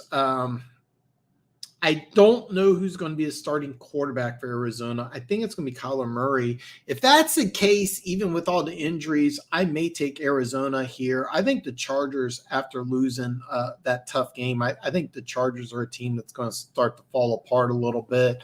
I've been watching Hard Knocks, which is, I think, pretty good. It's kind of strange because I don't have HBO, but I have like a sports package with YouTube TV, and they're letting me watch it. I've watched all of the Hard Knocks. I saw on social media a lot of people don't like it. I think it's been pretty good, to be perfectly honest. There's just a lot of things I wish that they would have gone over because they started halfway through the season, and I was hoping they'd start at the beginning because I really want to see how the Cardinals will react to that to Kansas City beating them like 49-27 early in the year. And no, they started like at mid-season. And if you're looking for like a hard-hitting piece, it's not it. It's a fluff piece, but I like it. I really do. And it's not that bad. It's been getting a lot of hate, but if somebody does YouTube, I'm telling you right now, because they got a lot of film on Monday and then they release it Wednesday, it's a lot harder to do than you think. It's a lot harder to do when you think, because you got to film like probably hundreds of hours, and then you got to condense it down in 30 minutes, and then you got to cut and paste it. It's not as easy as you may think. So I think Hard Knocks did a fantastic job. All scarlet and gold tonight. Okay, I saw something on social media that they were going all black, and I was like, that's the dumbest thing in the whole world. On my DVR, I have a lot of stuff on my DVR. I don't think I have that, but after the show's over, I'll check. If I do have it, I'm going to watch the whole game. So, Chiefs stomp a mud hole in the Rams. I hope so. I hope so. I know that you're pulling for the Chiefs. I know Funk is a Chiefs fan, so I know he's excited. Next up, the Saints at San Francisco. San Francisco's a 9-point favorite. Over-under is 43. I actually love the Saints to cover here. I think this could be a close game, even though San Francisco blew out the Rams. The Saints defense is tough, and Andy Dalton's been playing better. I think it's a low-scoring game. 43 is such a low number. I would probably take the under, but I like the Saints to cover 9. I think San Francisco wins. Next up, Rams at Kansas City. Kansas City's now 15.5-point favorite. Over-under is 41.5. I love the Rams to cover. I think this game has 31-20 written all over it. I think Chiefs win comfortably, but I don't think they cover 15.5. I actually love the over on this game. The weather in the Midwest has been fantastic. 41.5. There's a very good chance Kansas City can get the 41 by themselves. I love the over on this game. There's a good chance I take the Rams and take the over, but I really like the over on this game. So Rams get healthy, close game. Well, no, they're starting a third string quarterback. And Darrell Henderson, their leading rusher, they just released. Cooper Kupp's not going to play. Allen Robinson's not bad. There's a very good chance if you do any prop betting, you may want to take Allen Robinson. Juju Smith-Schuster is going to play this week, so that's a big plus. I may actually put some action on Juju Smith-Schuster for receiving yards because I think the Chiefs are really going to kind of try to get him back into the fold. But I love the over on this game. It's 41.5. I do think it's closer than 15.5. Rams cover, Chiefs win. I like the over. Let's see here, bro. No Stafford, no Cup. They are starting an undrafted. Yeah, you're right. You're right. Yeah, and that's why I still like the Rams to cover 15.5, but it's day. Stafford and Cup are playing on ESPN, and Robinson is questionable. I'll double check that, but I saw all over social media Cup and Stafford are out. I'll double check, especially Stafford, but if Stafford and Cup are playing, then I definitely am taking the Rams cover 15.5. I would double check that because I've been seeing for a couple days that it's the third string quarterback in Cup's out. I could be wrong. I'll double check that, but I mean this is the whole point of the channel is that I want people to come in and give me information. The majority of this channel is me just talking and giving off my opinions, but it's really about you guys. The channel only works when I get information from you guys and you guys tell me stuff. Like I got Denver Gator, who gives me a lot of college information. Now, a lot of it's biased because he likes the Gators. Like, for example, when they hired Billy Napier, I said, who? And he's like, no, I like Billy Napier. He's a good guy. And him and Billy Napier go back, and I'm joking, but he likes Billy Napier. I thought that they should have gone different route, but he gives me information on SEC. He also gives me information on Denver. You guys, you Lions fans, give me information on the Lions. It was from this channel that you guys. I thought that when they hired I can't believe I'm forgetting his name, Dan Campbell and Aaron Glenn, that they were just going to do the same thing that they did with the Saints. And it turns out to be you guys are the ones that told me they're running 3-4. So it's only a good channel when you guys give me information, and it's really give and take, because I can give you objective information about the Lions. Not always correct, but I can give you objective information. And when you guys tell me information, it grows my knowledge and I can share it. So, yeah, I think Robinson plays, and I'm going to double check that, but that might be a good, I might be wrong. It does say that they're hurt. Yeah, I think they're out. I'll double check for sure. Jeff, do you follow me on social media? I know Keys and I tweet stuff back to each other all the time. He's not here today, but I mean, he's been on the show quite a bit, and he tweets me stuff at least a couple times a week, and I tweet his stuff. So we send each other stuff. So if you don't already follow me on social media, if you don't use Twitter, I'm on Instagram and I'm on Facebook as well. You can DM me on any social media platform. Now, normally I'm available. Now, Saturday, I got the big game on DVR. That's Ohio State, Michigan. I'm going to DVR that game because I have alerts that show up on my phone. I'm going to shut my phone off. So Saturday, if you send me something Saturday, normally if you have a question about Sunday's games, I will answer it Saturday. The Dan Show. Check the description below. In the description, there'll be my Instagram link. Send me a request. Red Sea, me and Alex were on a group chat. Same thing with Big Chief Sean. I haven't really used it, but if I message, I had some questions about the Cardinals, and I hit up Red Sea, and he's usually pretty responsive. But yeah, hit me up on Instagram. I do. Big Chief Sean uses more Twitter than Instagram, but when I tweet stuff out, he usually gives me a like. Big Chief Sean also, he was going to come on, he got sick, and then he was going to have me and Keys come on his channel, and then there was kind of a miscommunication there, but I need to get Big Chief Sean on here. But if you follow Big Chief Sean or Keys on Twitter, I also follow Keys on Facebook. I don't think he uses it that much though. So, but yeah, social media links below. Hit me up. You can DM me. I'll respond to DMs. The only thing is, tomorrow's kind of an exception because I'm going to be watching a buttload of college football. If you DM me Saturday, I will do my best to get back to you, but maybe Saturday night, like 10, 11, 12. And then I don't do anything on my phone. The majority of Sundays are kind of hit and miss, to be honest. But if you message me Sunday, don't expect a response. Saturday, normally, but this Saturday, it'll be late. Hopefully you got all that. Green Bay and Philly are Sunday night football. There's a chance Green Bay is eliminated from the playoffs Sunday night. Philly's now a 6.5 point favorite. It was 7. The over-under is 46.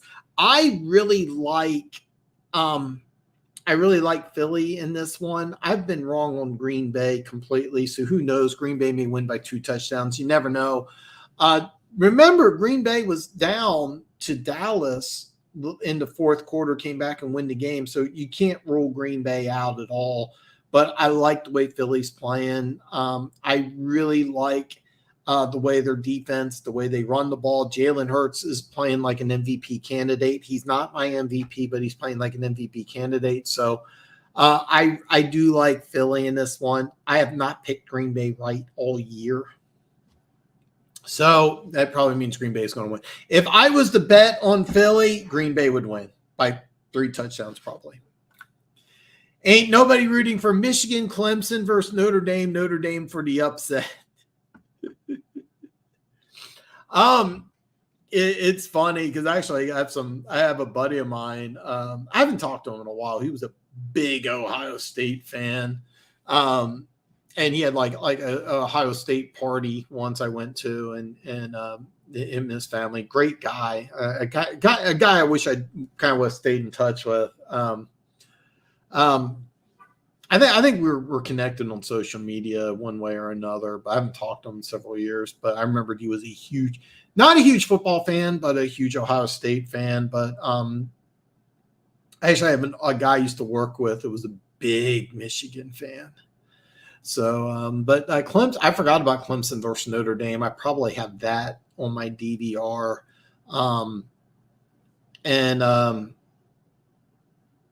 I was gonna say, I know Alabama Auburn's playing soon. So what I did on the way it works on my DVR, I have an option where I could DVR all SEC games automatically, and I've done that. So I know all the SEC games I've done. That's why I believe Florida and Florida State. I don't have the ACC, so I don't. Sometimes it's weird that way. So that's why I think I have Florida on my DVR. I'm not 100% sure. I know like Alabama, Auburn, LSU, and Tennessee. I know those games have all been there. So Clemson versus Notre Dame. Yeah, I remember we called that, didn't we? Gary, man, I haven't seen you in a while. Can the Giants still make the playoffs? Absolutely. Do you think their chance they end up with a pretty good first-round pick, possibly high in the first round? Okay, can the Giants make the playoffs? Absolutely. I mean, they're what, 7-3 right now? Do I think they make the playoffs? I actually think they don't. I really think the Giants are going to fall apart towards the end. They're 7-4. Okay, so I'm wrong here. Here's their schedule. All right, here's the Giants' schedule: Washington and Philly at home. Okay, those are 2 tough outs. All right, at Washington, at Minnesota, 2 more tough games. Indianapolis at home, and then at Philly to end the season. All right. When I was breaking down the Giants early in the year, I broke down that their schedule for the most part was pretty easy until Thanksgiving. And then after Thanksgiving, it was going to be hard. So if you bet on the Lions and you bet on the over, you want to hit that number before Thanksgiving, because after Thanksgiving, it's one of the toughest schedules in the National Football League. Do I think the Giants make the playoffs? I actually don't. I'll be honest here, looking at these next 6 games, I think that you're lucky to get 2 wins. I really do. And they've been playing so well, but this schedule's brutal. 2 games against Philly, 2 games against Washington, at Minnesota, and Indianapolis at home. Now, keep in mind the Indianapolis game. They just may be trying to play young players. It may be a throwaway game, so you may get a cheap win. As far as your draft is concerned, I know you got some extra draft picks. I don't remember off the top of my head exactly how that works. I know you get a 3rd round from Kansas City.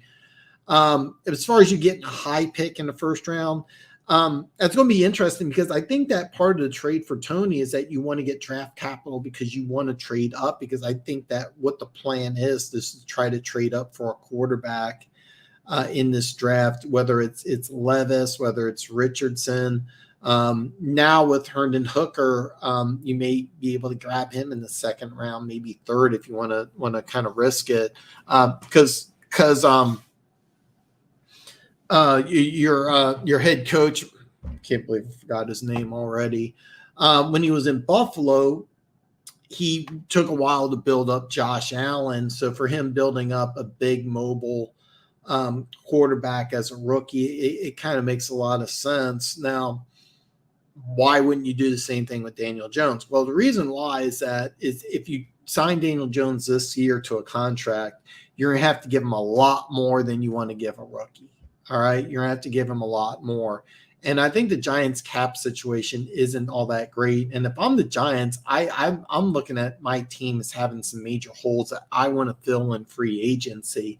So you want to get your quarterback, and then you want to fill some holes. So what you want to do is you want to have some salary cap. And I think that what you want to do is you want to move on from Daniel Jones, and you want to draft a quarterback with some upside that can run. And I can't believe I can't think of the guy's name off the top of my head.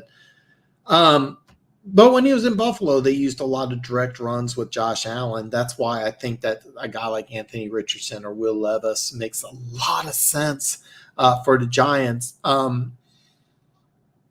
Can you get one of these guys where you pick in the first round? You could probably get Richardson. You probably won't get Levis. The way I predict the draft's going to go, I think Levis is going to kind of move up the ranks. And I think when everything's said and done, he'll be quarterback number 3. There's a chance Richardson's quarterback number 4. I don't know how much of this conversation you watched, but if you watched the whole thing, One Pride 40, he hates Richardson, and there's a lot of people that feel that way. There's a lot of people look at Richardson like there's no way you draft this quarterback in the first round. Me and Funk, we've had conversations in the past. I think Herndon Hooker before his injury was a guaranteed first round. You think he's more of a third round. And here's the thing about this draft is that there's quarterbacks that are all over the place. Denver Gator, who just had a comment here,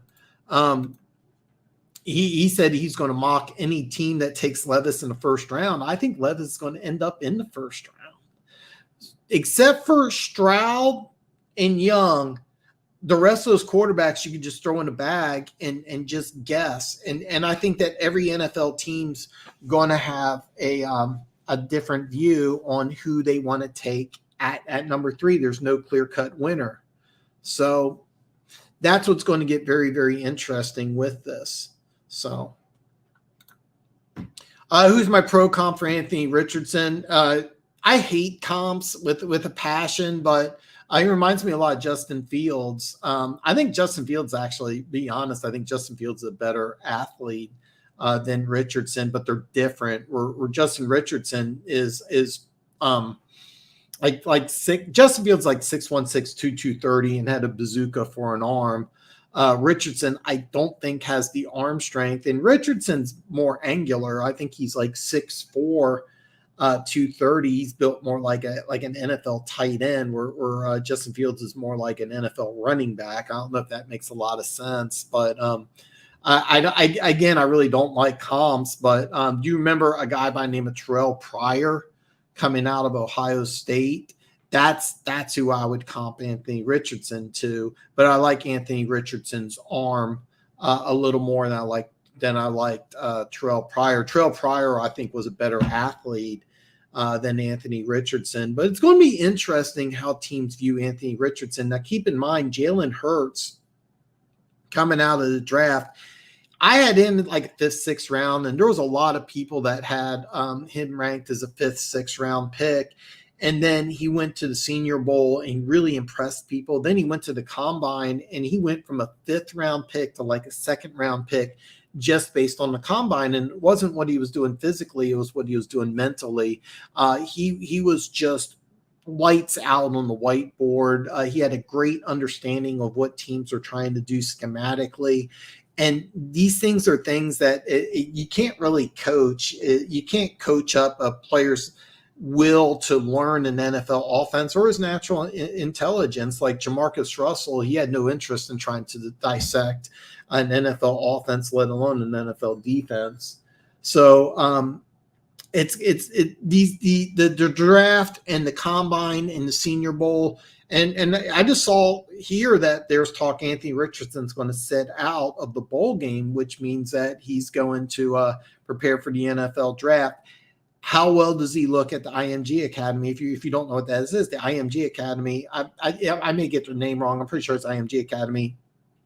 I know it's Chris Wenke and a bunch of former quarterbacks prepare players for the draft. They work on their footwork, they work on their throwing motion, they work on how to interview, and that's much more important than what they're going to do at their pro day and on all the throws at the combine. I know I'm giving you a long-winded answer for I don't really have one, but I really don't have one for Anthony Richardson except for he reminds me a lot of Terrell Pryor. Not as fast, not as athletic, but a better arm. The one thing about Anthony Richardson, I will tell you, is that there's a couple times he makes some throws that shows that he has some really good arm talent and some arm strength. His mechanics are shit. I mean, Anthony Richardson, his mechanics are worse than Jalen Hurts, and I had a 5th round grade on Jalen Hurts. But Jalen Hurts at Oklahoma really tightened things up, and then he went to a completely different level when he was at the combine. And if Anthony Richardson makes the same type of jump that Jalen Hurts did, Anthony Richardson's a top 10 pick. But there are so many things wrong with Anthony Richardson. There are so many things wrong with this guy as a prospect. And he's not a guy that I even want starting or even considering starting day one, where a guy like Justin Fields actually thought that he could start day one for New York. I thought they should have took Fields instead of Wilson. So Divine Comedy, man. Hey, listen, brother, don't forget, because you look new here, so make sure you give me a thumbs up. Please hit subscribe, man, if you don't mind. Is Cam Newton with a better 3 cone? Okay, so he probably does have a better 3 cone than Cam Newton. Cam Newton was I think way above Anthony Richardson as a passer. I don't even think the two are comparable as passers. Cam Newton looked like an NFL passer. Anthony Richardson does not, but both of them have about the same. I think about the same arm, but Newton looked like at Auburn, he looked like he could be an NFL quarterback. Like day one, and he was. Anthony Richardson to me does not. Gorilla Kid 47. I don't recognize the name, so do hit the subscribe button if you haven't already. Pick 3, 2 wide receiver, 1 flex. Boyd, Johnson, Wilson, Hopkins, Juju, Christian Watson benched, Jacoby Myers, K. Tony is out. Thanks, homeboy. Stay solid. Hey, you are welcome. Okay. You have to take Hopkins. He's been playing lights out lately. Okay. You gotta take Hopkins. All right. I think that's the no brainer. D Johnson. I apologize. D Johnson. I'm drawing a complete blank. Okay, so Boyd's tricky. Boyd's tricky because you don't know if Chase is going to play, so forget Boyd. Okay, because if Chase plays Boyd, you have no idea. You have no idea because let's say Chase plays, do you throw more to Boyd because Chase is there? And then if Chase doesn't play, do they try to take Boyd away? That's a tough one, man. That's a really, really, really tough one. Okay. With Wilson, you have a backup quarterback. So I don't know, man. I don't know. I actually like Juju. I like Juju, and I think that there's a good chance that he's going to get a lot of opportunity because with Tony out, Miracle back, I've noticed that the Chiefs really were focusing on Juju as their number 2 guy behind Kelsey. And I think that what they're going to do is try to get Juju back involved with the offense. So I like Juju and I like Hopkins. Okay. Those would be my 2. I would go with Watson as number 3. And the only reason why is that I think you're going to get a garbage touchdown. I have no idea what your league is like. D Johnson, I'm drawing a complete blank on. And then the problem with Wilson is that you have high winds, right? and you have a backup quarterback, so you have no idea what to expect. I mean, if you really want to roll the dice, you could go with Wilson, because I know Mike White, when he did start, he had some good games, but never count on that. And there's high wind. Wind affects an NFL offense more than anything else. So that's okay. My final answer is you definitely want to go with Hopkins. That's your number one. That's a no-brainer. You have to have Hopkins, okay? I would go with Juju because as a Chiefs fan, I'm telling you, he's looked like the number 2 receiver. Mahomes loves him. I'm drawing Deontay Johnson, the Steelers. Okay, I don't know why. Deontay, I thought it was Thompson.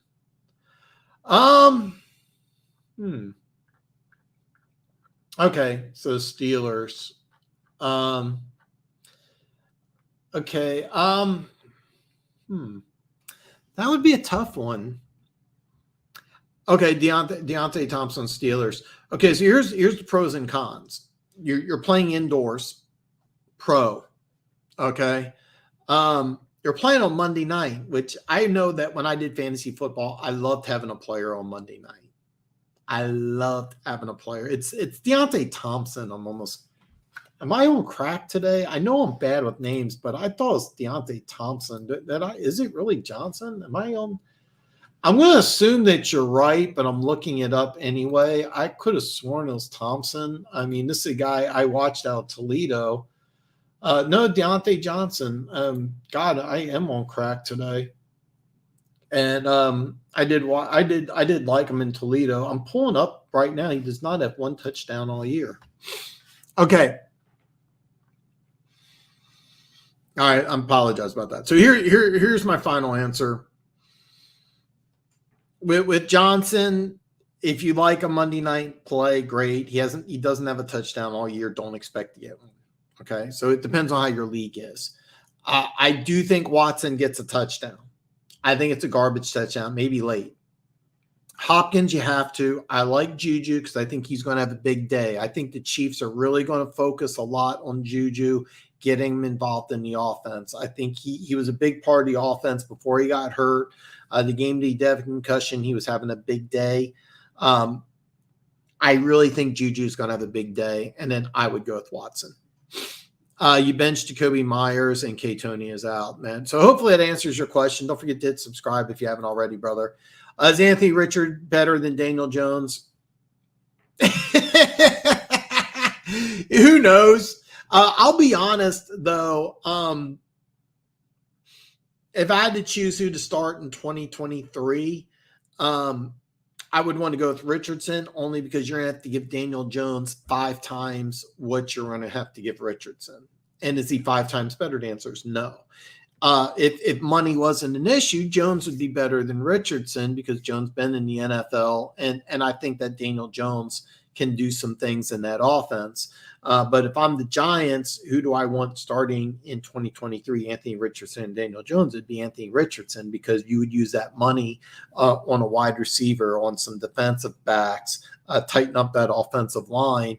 And then you would also just revolve around Saquon Barkley and another running back. And it wouldn't surprise me if the Giants draft a running back in either rounds, and somewhere in the first 3 rounds, and have a dynamic duo. You don't want to use Barkley the way you've been using him this year, next year. So it wouldn't surprise me. The running back, I'm drawing a blank on his name, running back out of Alabama, that would be perfect if you can get him in the 2nd round.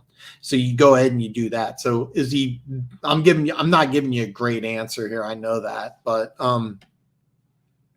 if I'm a Giants fan, I'd rather have Anthony Richardson and an improved team than Daniel Jones, and because you're gonna have to pay him some money. You're gonna have to pay Daniel Jones some money. Could the Giants draft Anthony Richardson in the 2nd or even 3rd round? 2nd, yes. 3rd, I really doubt it. Keep in mind, there's so much that's going to happen between now and when the draft is. And between now and when the draft is, that's where we're going to see Anthony Richardson's stock go up and down. So I can't give you a for-real answer. I think he's going to go in the 1st round.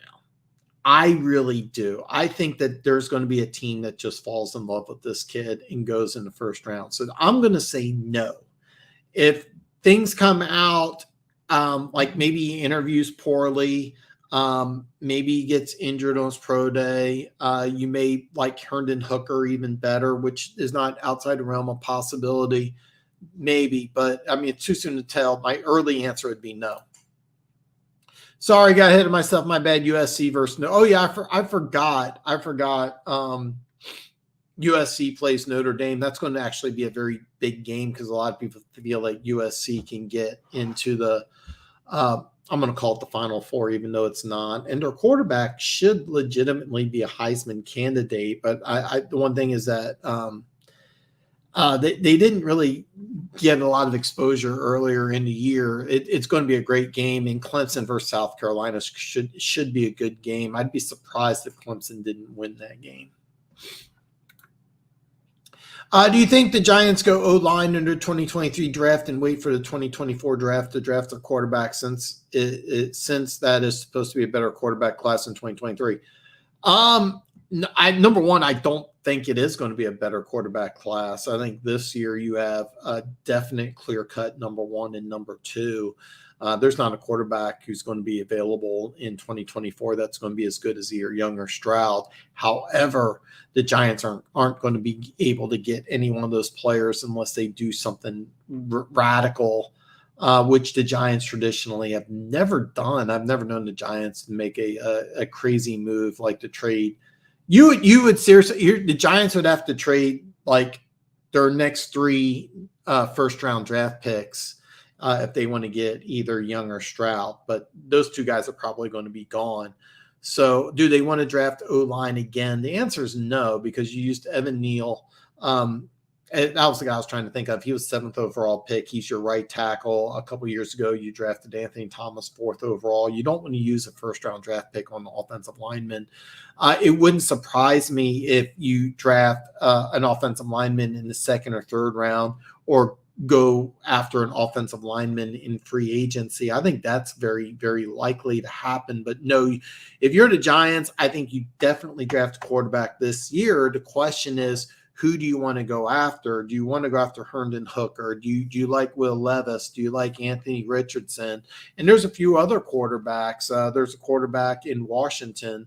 The guy who quarterbacked Michigan State threw for over 10,000 yards in the SEC. Is a big kid, and I don't know what his scouting looks like. Tua's brother is a guy I think that could get some interesting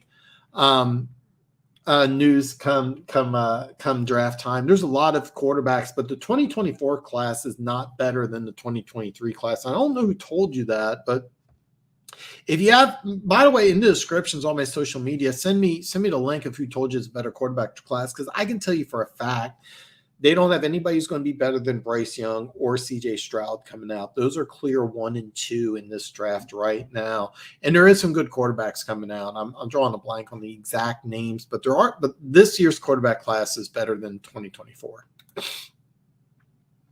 Tyler Boyd, Deontay Johnson, Jacoby Myers, Garrett Wilson. Would you drop one for Donovan Peoples-Jones? He's been good of late, and Deshaun Watson's coming back. Thanks. Ooh, Donovan Peoples-Jones. Okay. That's a tough one because Donovan Peoples-Jones has as much God-given athletic talent as anybody. I'm drawing a blank on his name. I'm very embarrassed about this because I loved him in college. I thought he was really good at the Raiders. He was really good at the Cowboys. And I'm drawing a complete blank on his name. But anyway, he's the number 1 wide receiver in Cleveland, and he's done an excellent job.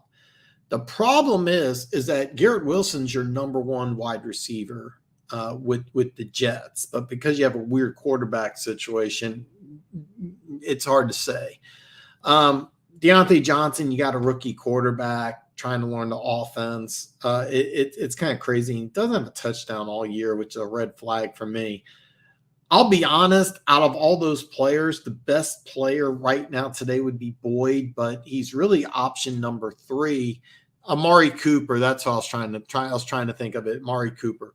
So Would I roll the dice with Donovan Peoples-Jones with Deshaun Watson coming back?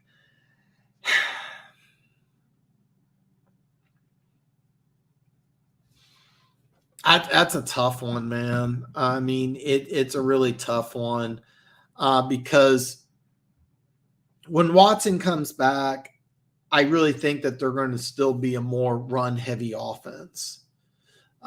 Cleveland, you have all sorts of weird weather. I'm almost positive that Watson's going to try and focus a lot on Amari Cooper and not so much on Donovan Peoples-Jones, even though athletically, physically, Donovan Peoples-Jones is better than all four of those guys. He really is. With the Jets quarterback situation, your best receiver is actually Wilson, but with the quarterback situation in New York being strange, I don't know. I'll be honest, I would not. And the reason why, you know what? I mean, it's kind of your call because out of them, I would drop Johnson and substitute him for Donovan Peoples-Jones. But Myers is probably your best bet. I think he's going to be the most productive. Wilson is the guy, first round pick. I think the Jets coaching staff really likes him.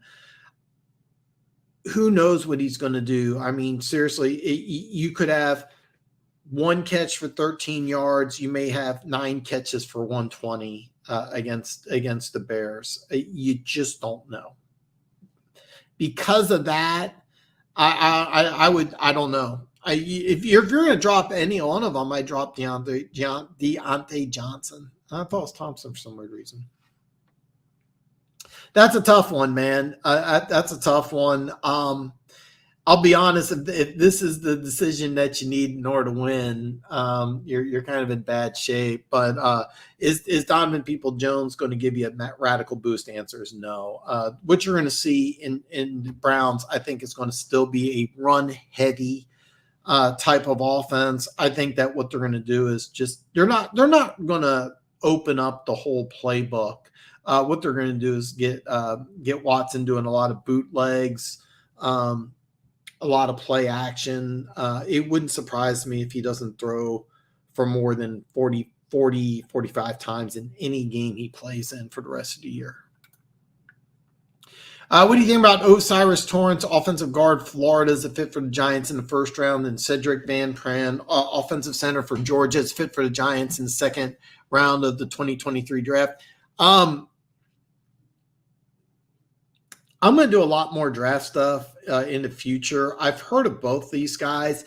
I don't think that you're going to draft an offensive lineman again in the first round. I really think you're going to go quarterback. Hypothetically, let's say you sign Daniel Jones to a contract and quarterback's off the table. Then yes, you would go with one, not both, because you got some other holes. To be honest with you, if you today, right now, let's say quarterback's off the table. I'm the Giants. I'm drafting 20. Let's just say 20.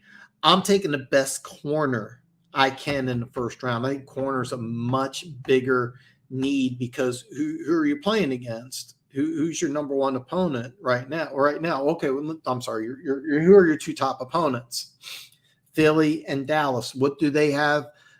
They have wide receivers. You're going to play if you're going to keep Wink Martindale as your defensive coordinator, and you probably are. You need corners. So there's a lot of different corners, but a guy who's not that far away is Joey Porter Jr. He's a guy that might be available, and he would be perfect for your defense. So corner will be your first option. Okay, let's say quarterback's off the table. Corner will be your first option. Your second round pick, your Van Pran, offensive center for Georgia. I actually really like that one. Osiris, I don't know too much about. Denver Gator likes him, so that's a good praise. I don't know what kind of grades these guys got, but I do know a little bit about Van Pran, and if you can get him in the second round, I think that would be an excellent decision. But your first round I'm telling you right now, even if you get quarterback, I really think that you're going to go and take a corner. That's going to be the biggest thing. And now maybe you do like maybe you sign some corners in free agency, which I don't think you're going to do, because the corners that you're going to try to get in free agency are going to be very, very expensive, where a guard is not going to be as expensive. So I think more than likely you'll try to shore up the offensive line through free agency. Then you may want to draft somebody like Joey Porter. There's some really good corners in this draft. There's Sam Jones out of South Carolina. Off the top of my head, there's a kid, I'm drawing a blank on his name, out of Oregon. People are really high on Joey Porter Jr. Everybody, anybody who's heard anything about Joey Porter Jr. loves this guy. And I think a lot of it has to do with his dad was one of my favorite players. So, yeah, but I'm telling you this right now, you're not going to use first round pick on offensive lineman unless some really weird things happen. Yeah. Will Anderson or Jalen Carter, thanks to the Broncos, my Seahawks are going to have. Oh, you're a Seahawks fan. That is awesome. Please, I don't recognize you, and I need Seattle fans here. Please hit that subscribe button. And I really hope to hear more from you, because the Seattle Seahawks, for years, I have made fun of their drafts because I've had some really strange, unusual, bad drafts. And then this year they have one of the best drafts. I gave them a B+. And this was, I did like the Tarek Woolen pick, but I didn't think he would be a starting, possibly Pro Bowl corner, but I liked what they did in this draft. So this year, after years of drafts, I was like, what the fuck are you doing? They nail it. So Will Anderson or Jalen Carter? Okay. That's a tough one, because I'm going to tell you, Pete Carroll is really unconventional, and he's just got a different way of doing things. Okay. I got a weird, there's no logic behind this. Okay. I got a feeling Pete Carroll likes Carter a lot more than he likes Anderson. Just a gut reaction. I really think that what they're going to do is they'd rather have somebody on the interior. All right. I think they'd rather have somebody on the interior. Me personally, I think you take Will Anderson, and the reason why is that, to me, he looks like a guy in Pete Carroll's defense that could just be a dog. I mean, he would be a guy that can do so many different things, because look at the division you're in there in NFC West. You have mobile, athletic quarterbacks, and a guy like Will Anderson can run down guys like Kyler Murray and Trey Lance, who the guys that you're going to go against. So, but my opinion, I think Pete Carroll would fall in love with a guy like Carter. And one thing about Pete Carroll is that I think he likes to build this defense from the inside out. I think he really wants to get guys on that interior.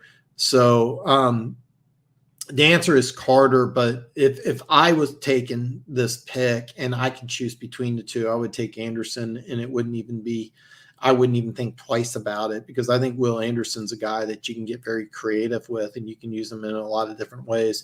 I got a feeling Seattle would rather go interior and go with Carter.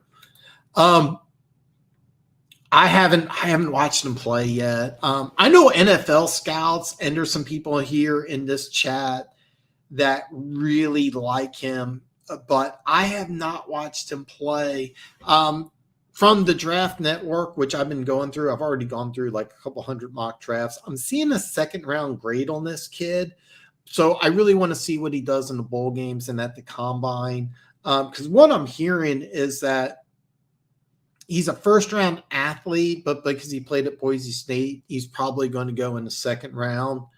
And that's been kind of a trend that these guys have been wildly successful. I can't believe I'm drawing a blank on both names, but you got the guy Duggar for New England, but who's the guy for Carolina who is a small school player, a hybrid linebacker safety? I can't believe I'm drawing a blank on his name. He also went in the second round, and he's been playing lights out. And that's kind of the comparison I'm hearing, is that he's a guy with first round tape, talent, but because he's in Boise State, he's going to end up in the second round. I don't know too much about him, so when we start doing draft talk, I'm going to make sure I watch some film about him because I keep hearing his name, and everything I hear is positive. Everything I hear is positive, just like with Kyle Duggar and the guy for Carolina, who I'm drawing a complete blank on. It's just like it's just positive, positive, positive, positive. And when you hear this thing universally about a player, it's usually a good sign. I believe his name's Sam Smith, and he's a corner that NFL scouts are just drooling over. Very similar to J.C. Horn. The only difference, J.C. Horn, his dad played in the NFL. I don't think Sam Smith's dad did, but the J.C. Horn also is a big dude. I don't know if he's going to be as big as J.C. Horn, but J.C. Horn, I still think Carolina made a mistake, and they should have took what's his name in Denver? Denver Gator, are you there? Help me out. Patrick Surtain too. So Carolina took J.C. Horn over Patrick Surtain too. I still think it was a mistake, but both of them are playing really, really well. And a lot of people feel like Sam Smith is just as good as J.C. Horn. But I've been seeing in mock drafts later in the first round. I think that's going to – is it Cam Smith? Okay, I may have got their name wrong. I apologize. I get name wrong here. But South Carolina corner. Jeremy Chin. Yes. So I keep hearing the same type of talk with Jeremy Chin. And I don't even know if they're the same type of player. But what I'm hearing is a lot of the same things I heard about Jeremy Penn, a lot of things I heard about Kyle Duggar. And then if his name's Cam Smith, I'm sorry. But I thought it was Sam Smith. So I apologize. I may have got the name wrong. I get names wrong here all the time, so I apologize. But it is what it is. By the way, the Arizona Cardinals coach says that. If you watch Hard Knocks, he says it is what it is, like at least 10 times so far in the first 3 episodes. But if it's Cam Smith, I thought it was Sam Smith. But if it is Cam Smith, he's a guy that your Giants are probably going to take a good, hard, long look at in the first round. Because the way the Giants are right now is quarterback, corner, and then offensive line, maybe even a running back. Running back, I think, may be a surprise high priority for the Giants. I feel like the Jets have the best defense in the NFL, but have a quarterback problem. It's a shame. I seriously think in 2023 it'll be Jimmy G. And then one final game here, Pittsburgh at Indianapolis on Monday night. Denver Gator. I put it into a short. I should have put it in the description below. You really want to check this out. Denver Gator's been red hot picking. So I put it on one of my YouTube shorts. Check out my channel. You can see the shorts there. I try to keep them all under 15 seconds. So it's just real quick. But Denver Gator has a play on this. The over-under is 39. I know both teams have had problems scoring offensively. 39 is just still such a small number. I'm not 100% sure on this because I have no idea what to think of Pittsburgh. I don't know if they're just packing it in and waiting for next year. Indianapolis, they could be in the same boat. To me, this is a game you do not want to touch. If you had to say, give me a team to bet on, I would say Indianapolis because I think that they're out of these two teams. Indianapolis seems like a team that might have an opportunity to get to the playoffs or Pittsburgh, even if they win. I think their record's 4-7. I think Pittsburgh's out, and Mike Tomlin's never had a losing season. And I think that the Steelers are kind of in a weird limbo, but they did play the Bengals really tough. That's why this is a game that's going to be a lot of fun, even though it's two teams with a losing record. They have two really good running backs. I really am excited to watch this game. My play would probably be the over, even though Both teams have had problems scoring, and both teams do have some pretty good defenses. I still like over 39. Like keep in mind, 21-20 is a win, and I could see that being the score here. Not a game I'm paying a lot of attention to. So on that note, real quick here, Amazement. These were your picks. I am gonna, for some reason or another, the copy and paste feature on my computer for Streamyard doesn't work, but I want to keep track of this here because I actually do like Tennessee. I'm kind of bird dogging this one because I want to wait till Jamar Chase. It's a game time decision because I really think that Chase is out. By the way, if you're not aware, I may do a separate video, might make it into a short. Is that Joe Mixon is out for Cincinnati. That's another thing. I really like Tennessee. That's probably the game I'm going to put action on. And I'm not going to lie to you, man. I like your Atlanta pick. I don't like your Raiders pick. That's the one I would be against because I think Seattle's really playing lights out. But so if you're Joe Douglas, should you give up 3 first-rounders for Bryce Young, plus they have the cap space to add players? I would say no. And the reason why is I mentioned Jimmy G. I think that makes a lot more sense. The way that they've been building this team is they've been building it with running the ball, really good defense. It's very similar to the way San Francisco's built their team, which Robert Saleh got to a Super Bowl. Not keep in mind they lost Super Bowl, but they got to a Super Bowl by running the ball and playing really good defense, which is old school. But the problem is that if you give up 3 first-rounders for Bryce Young, if it doesn't work, you set your team back so far. I would not do this at all. But I get what you're thinking. If I'm Joe Douglas, it makes a lot more sense to sign Jimmy G because you may be able to get a cap-friendly deal because you're putting him in a situation where he can start. What I would do is I would sign Jimmy G and then make him the starter, and I tell Zach Wilson, hey, work hard until you can beat Jimmy G out. And I make it uncomfortable. I really make it uncomfortable for Zach Wilson because he's either going to show – because Zach Wilson physically has so many more tools and is so more athletic than Jimmy G. But you can win with Jimmy G.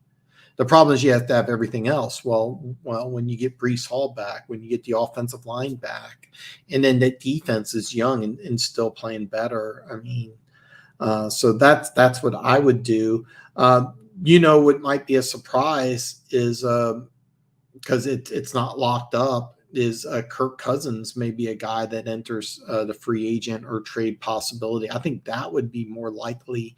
But bottom line, the way this team's built is built for a veteran quarterback. That's why I don't think that's a good move. There's been talks about Bill O'Brien wanting to get back into the NFL. There's a chance if he takes over the Carolina position that he wants to. He's, by the way, the offensive coordinator at Alabama. So if you take Bryce Young and Bill O'Brien, if they come as a package deal, that would make sense. But for the Jets, no. Heads up, Matt Rule may be named the head coach in Nebraska this week. Yeah, actually, Keys sent me that as well. And by the way, this would be a home run for the Nebraska Cornhuskers. And if you're Matt Rule, you're still getting paid a buttload of money from the Carolina Panthers. I think there's like some arbitration or some court hearing because he was signed to a 7-year, $60 million deal, and the owner doesn't want to pay that. I don't blame him. And more than likely, Matt Rule will be able to bring with him the defensive coordinator that was with him at Temple and Baylor and Carolina. So you also get a coaching staff built in. Now, the negative is that Nebraska is going to have to fork over a lot of money. And you said, wait a minute, Dan, Matt Rule's getting 7 years, $60 million. You know, he's still getting the majority of $60 million from Carolina. Why is he going to take a bunch of money from Nebraska? Because he can. that's why. And if Nebraska doesn't pay him, another school will. So Nebraska will have to pony up, and they're going to have to pay him a lot more than they paid the previous guy who was their quarterback, Scott Frost. They're going to have to pay him a lot more than they paid Scott Frost. And I think they gave Frost a decent contract, but they're going to have to pay Matt Rule like a top 20 head coach before he even steps on campus. And that's it's going to be an issue because Nebraska has like a streak. It's something crazy. It's like 5 or 6 years without even going to a bowl game. So like, it's going to be hard to get boosters to pay a lot of money for a guy who bombed in the NFL, but they will do it. They will do it. It's just going to be a little tricky. Smart move by Nebraska. I think it will pan out. I said the same thing about Scott Frost. So how about the Jets just signed Lamar Jackson from Baltimore? Problem solved, cap space, and you don't have to give up anything. Actually, that would be interesting. The problem is, okay. So number one, it's the same problem. You have the same problem with the contract. Okay, Lamar Jackson wants a lot of money. He wants a lot of guaranteed money. I think it's a negative that him and his mom are doing the contract themselves. Instead of using an agency. I get it. But one thing about sports agents is that it's not the contract where you make your money on, it's the endorsements. And I've talked about this on this show, but as a general rule of thumb, it's like 2% or less for the contract.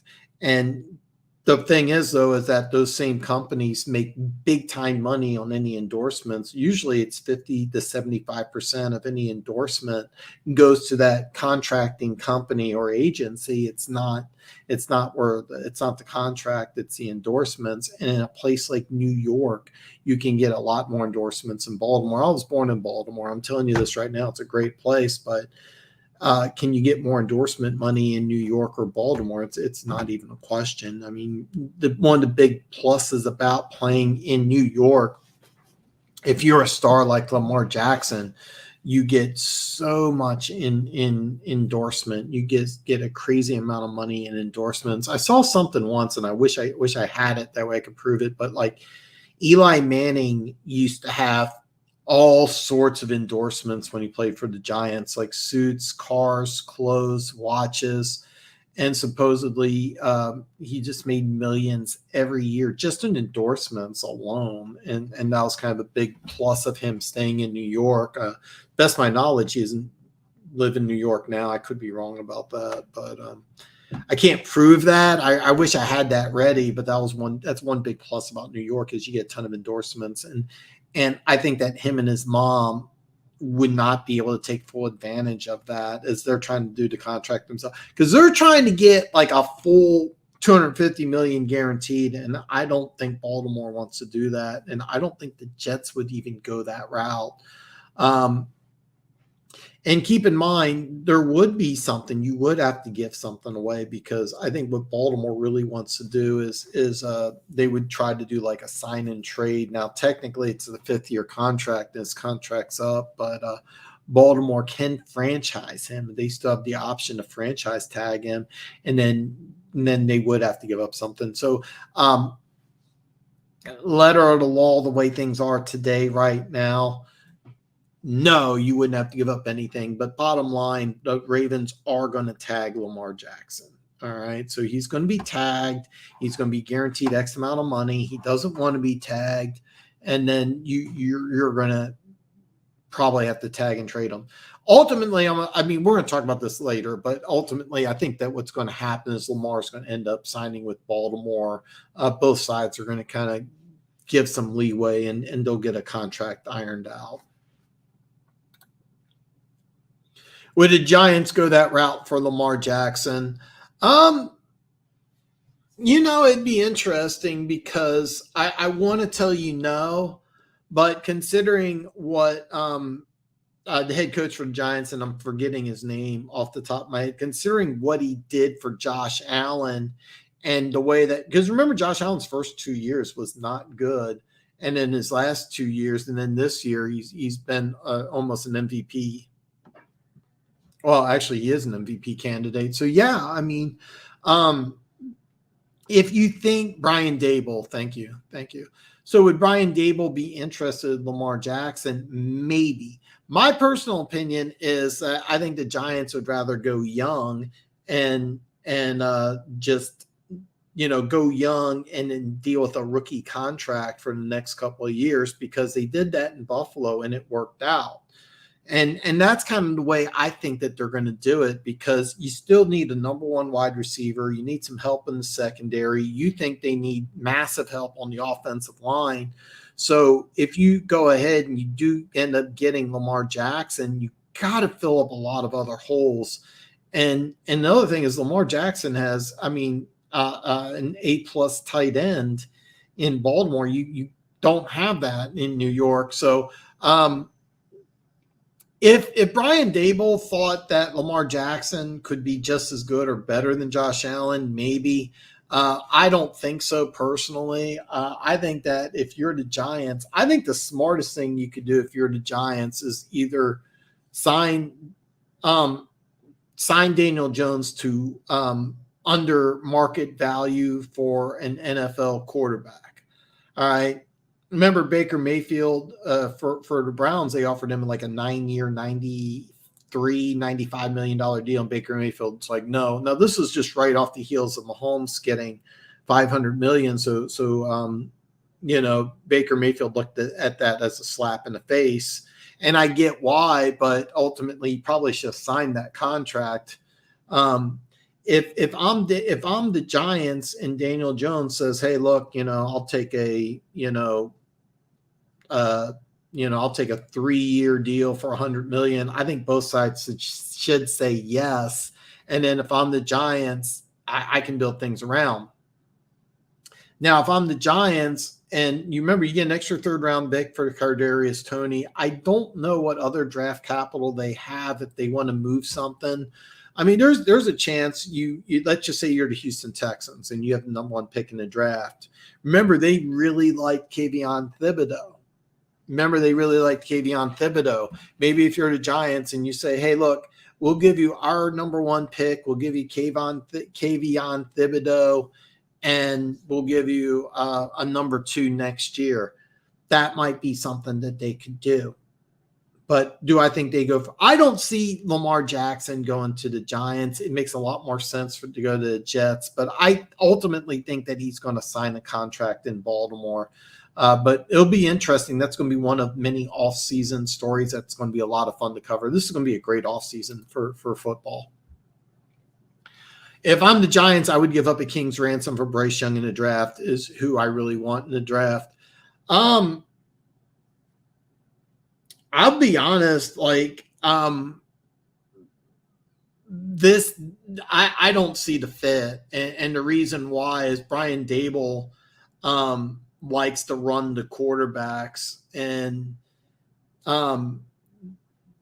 guys like Daniel Jones is a lot bigger than people think, and Josh Allen could be an NFL tight end. Bryce Young is not anywhere near that. He's just the opposite. He's a smaller guy who's more of a pinpoint passer, but he doesn't have a big arm. That's one thing. Daniel Jones has an underrated arm, and Josh Allen is probably the strongest arm in the NFL. So Bryce Young's polar opposite, different than both Daniel Jones and Josh Allen. So it's not really a fit. I get why you like him. And when you watch Bryce Young, I mean, there's a reason why he's probably going to win 2 Heismans. That's the first time that's happened in a long time. So I get it. I get why you like him. He doesn't fit what Brian Dable wants to do offensively. He doesn't fit that offense at all. So I don't think it's a good fit. Now, a guy like Will Levis or Anthony Richardson does. So if the Giants are going to go quarterback, they're probably going to go one of those guys. Do you think the Giants end up getting Chiefs' 3rd-round pick based on the conditions that need to be met? I think the third, I forget what it is the conditions were, but I thought the third round pick was guaranteed. I don't remember off the top of my head. So I kind of want to wrap up here because I've been on for about 2.5 hours. My throat's both my energy drink and my cup of water are out. My throat's beginning to fade on me, but I don't remember off the top of my head. It was conditional based on, you know what? Let's do this real fast here. All right, because I don't remember the conditions off the top of my head. All right, let's see here. What is the condition? I just chose the first article. Okay, they're just I clicked on a MSN Giants article, so it's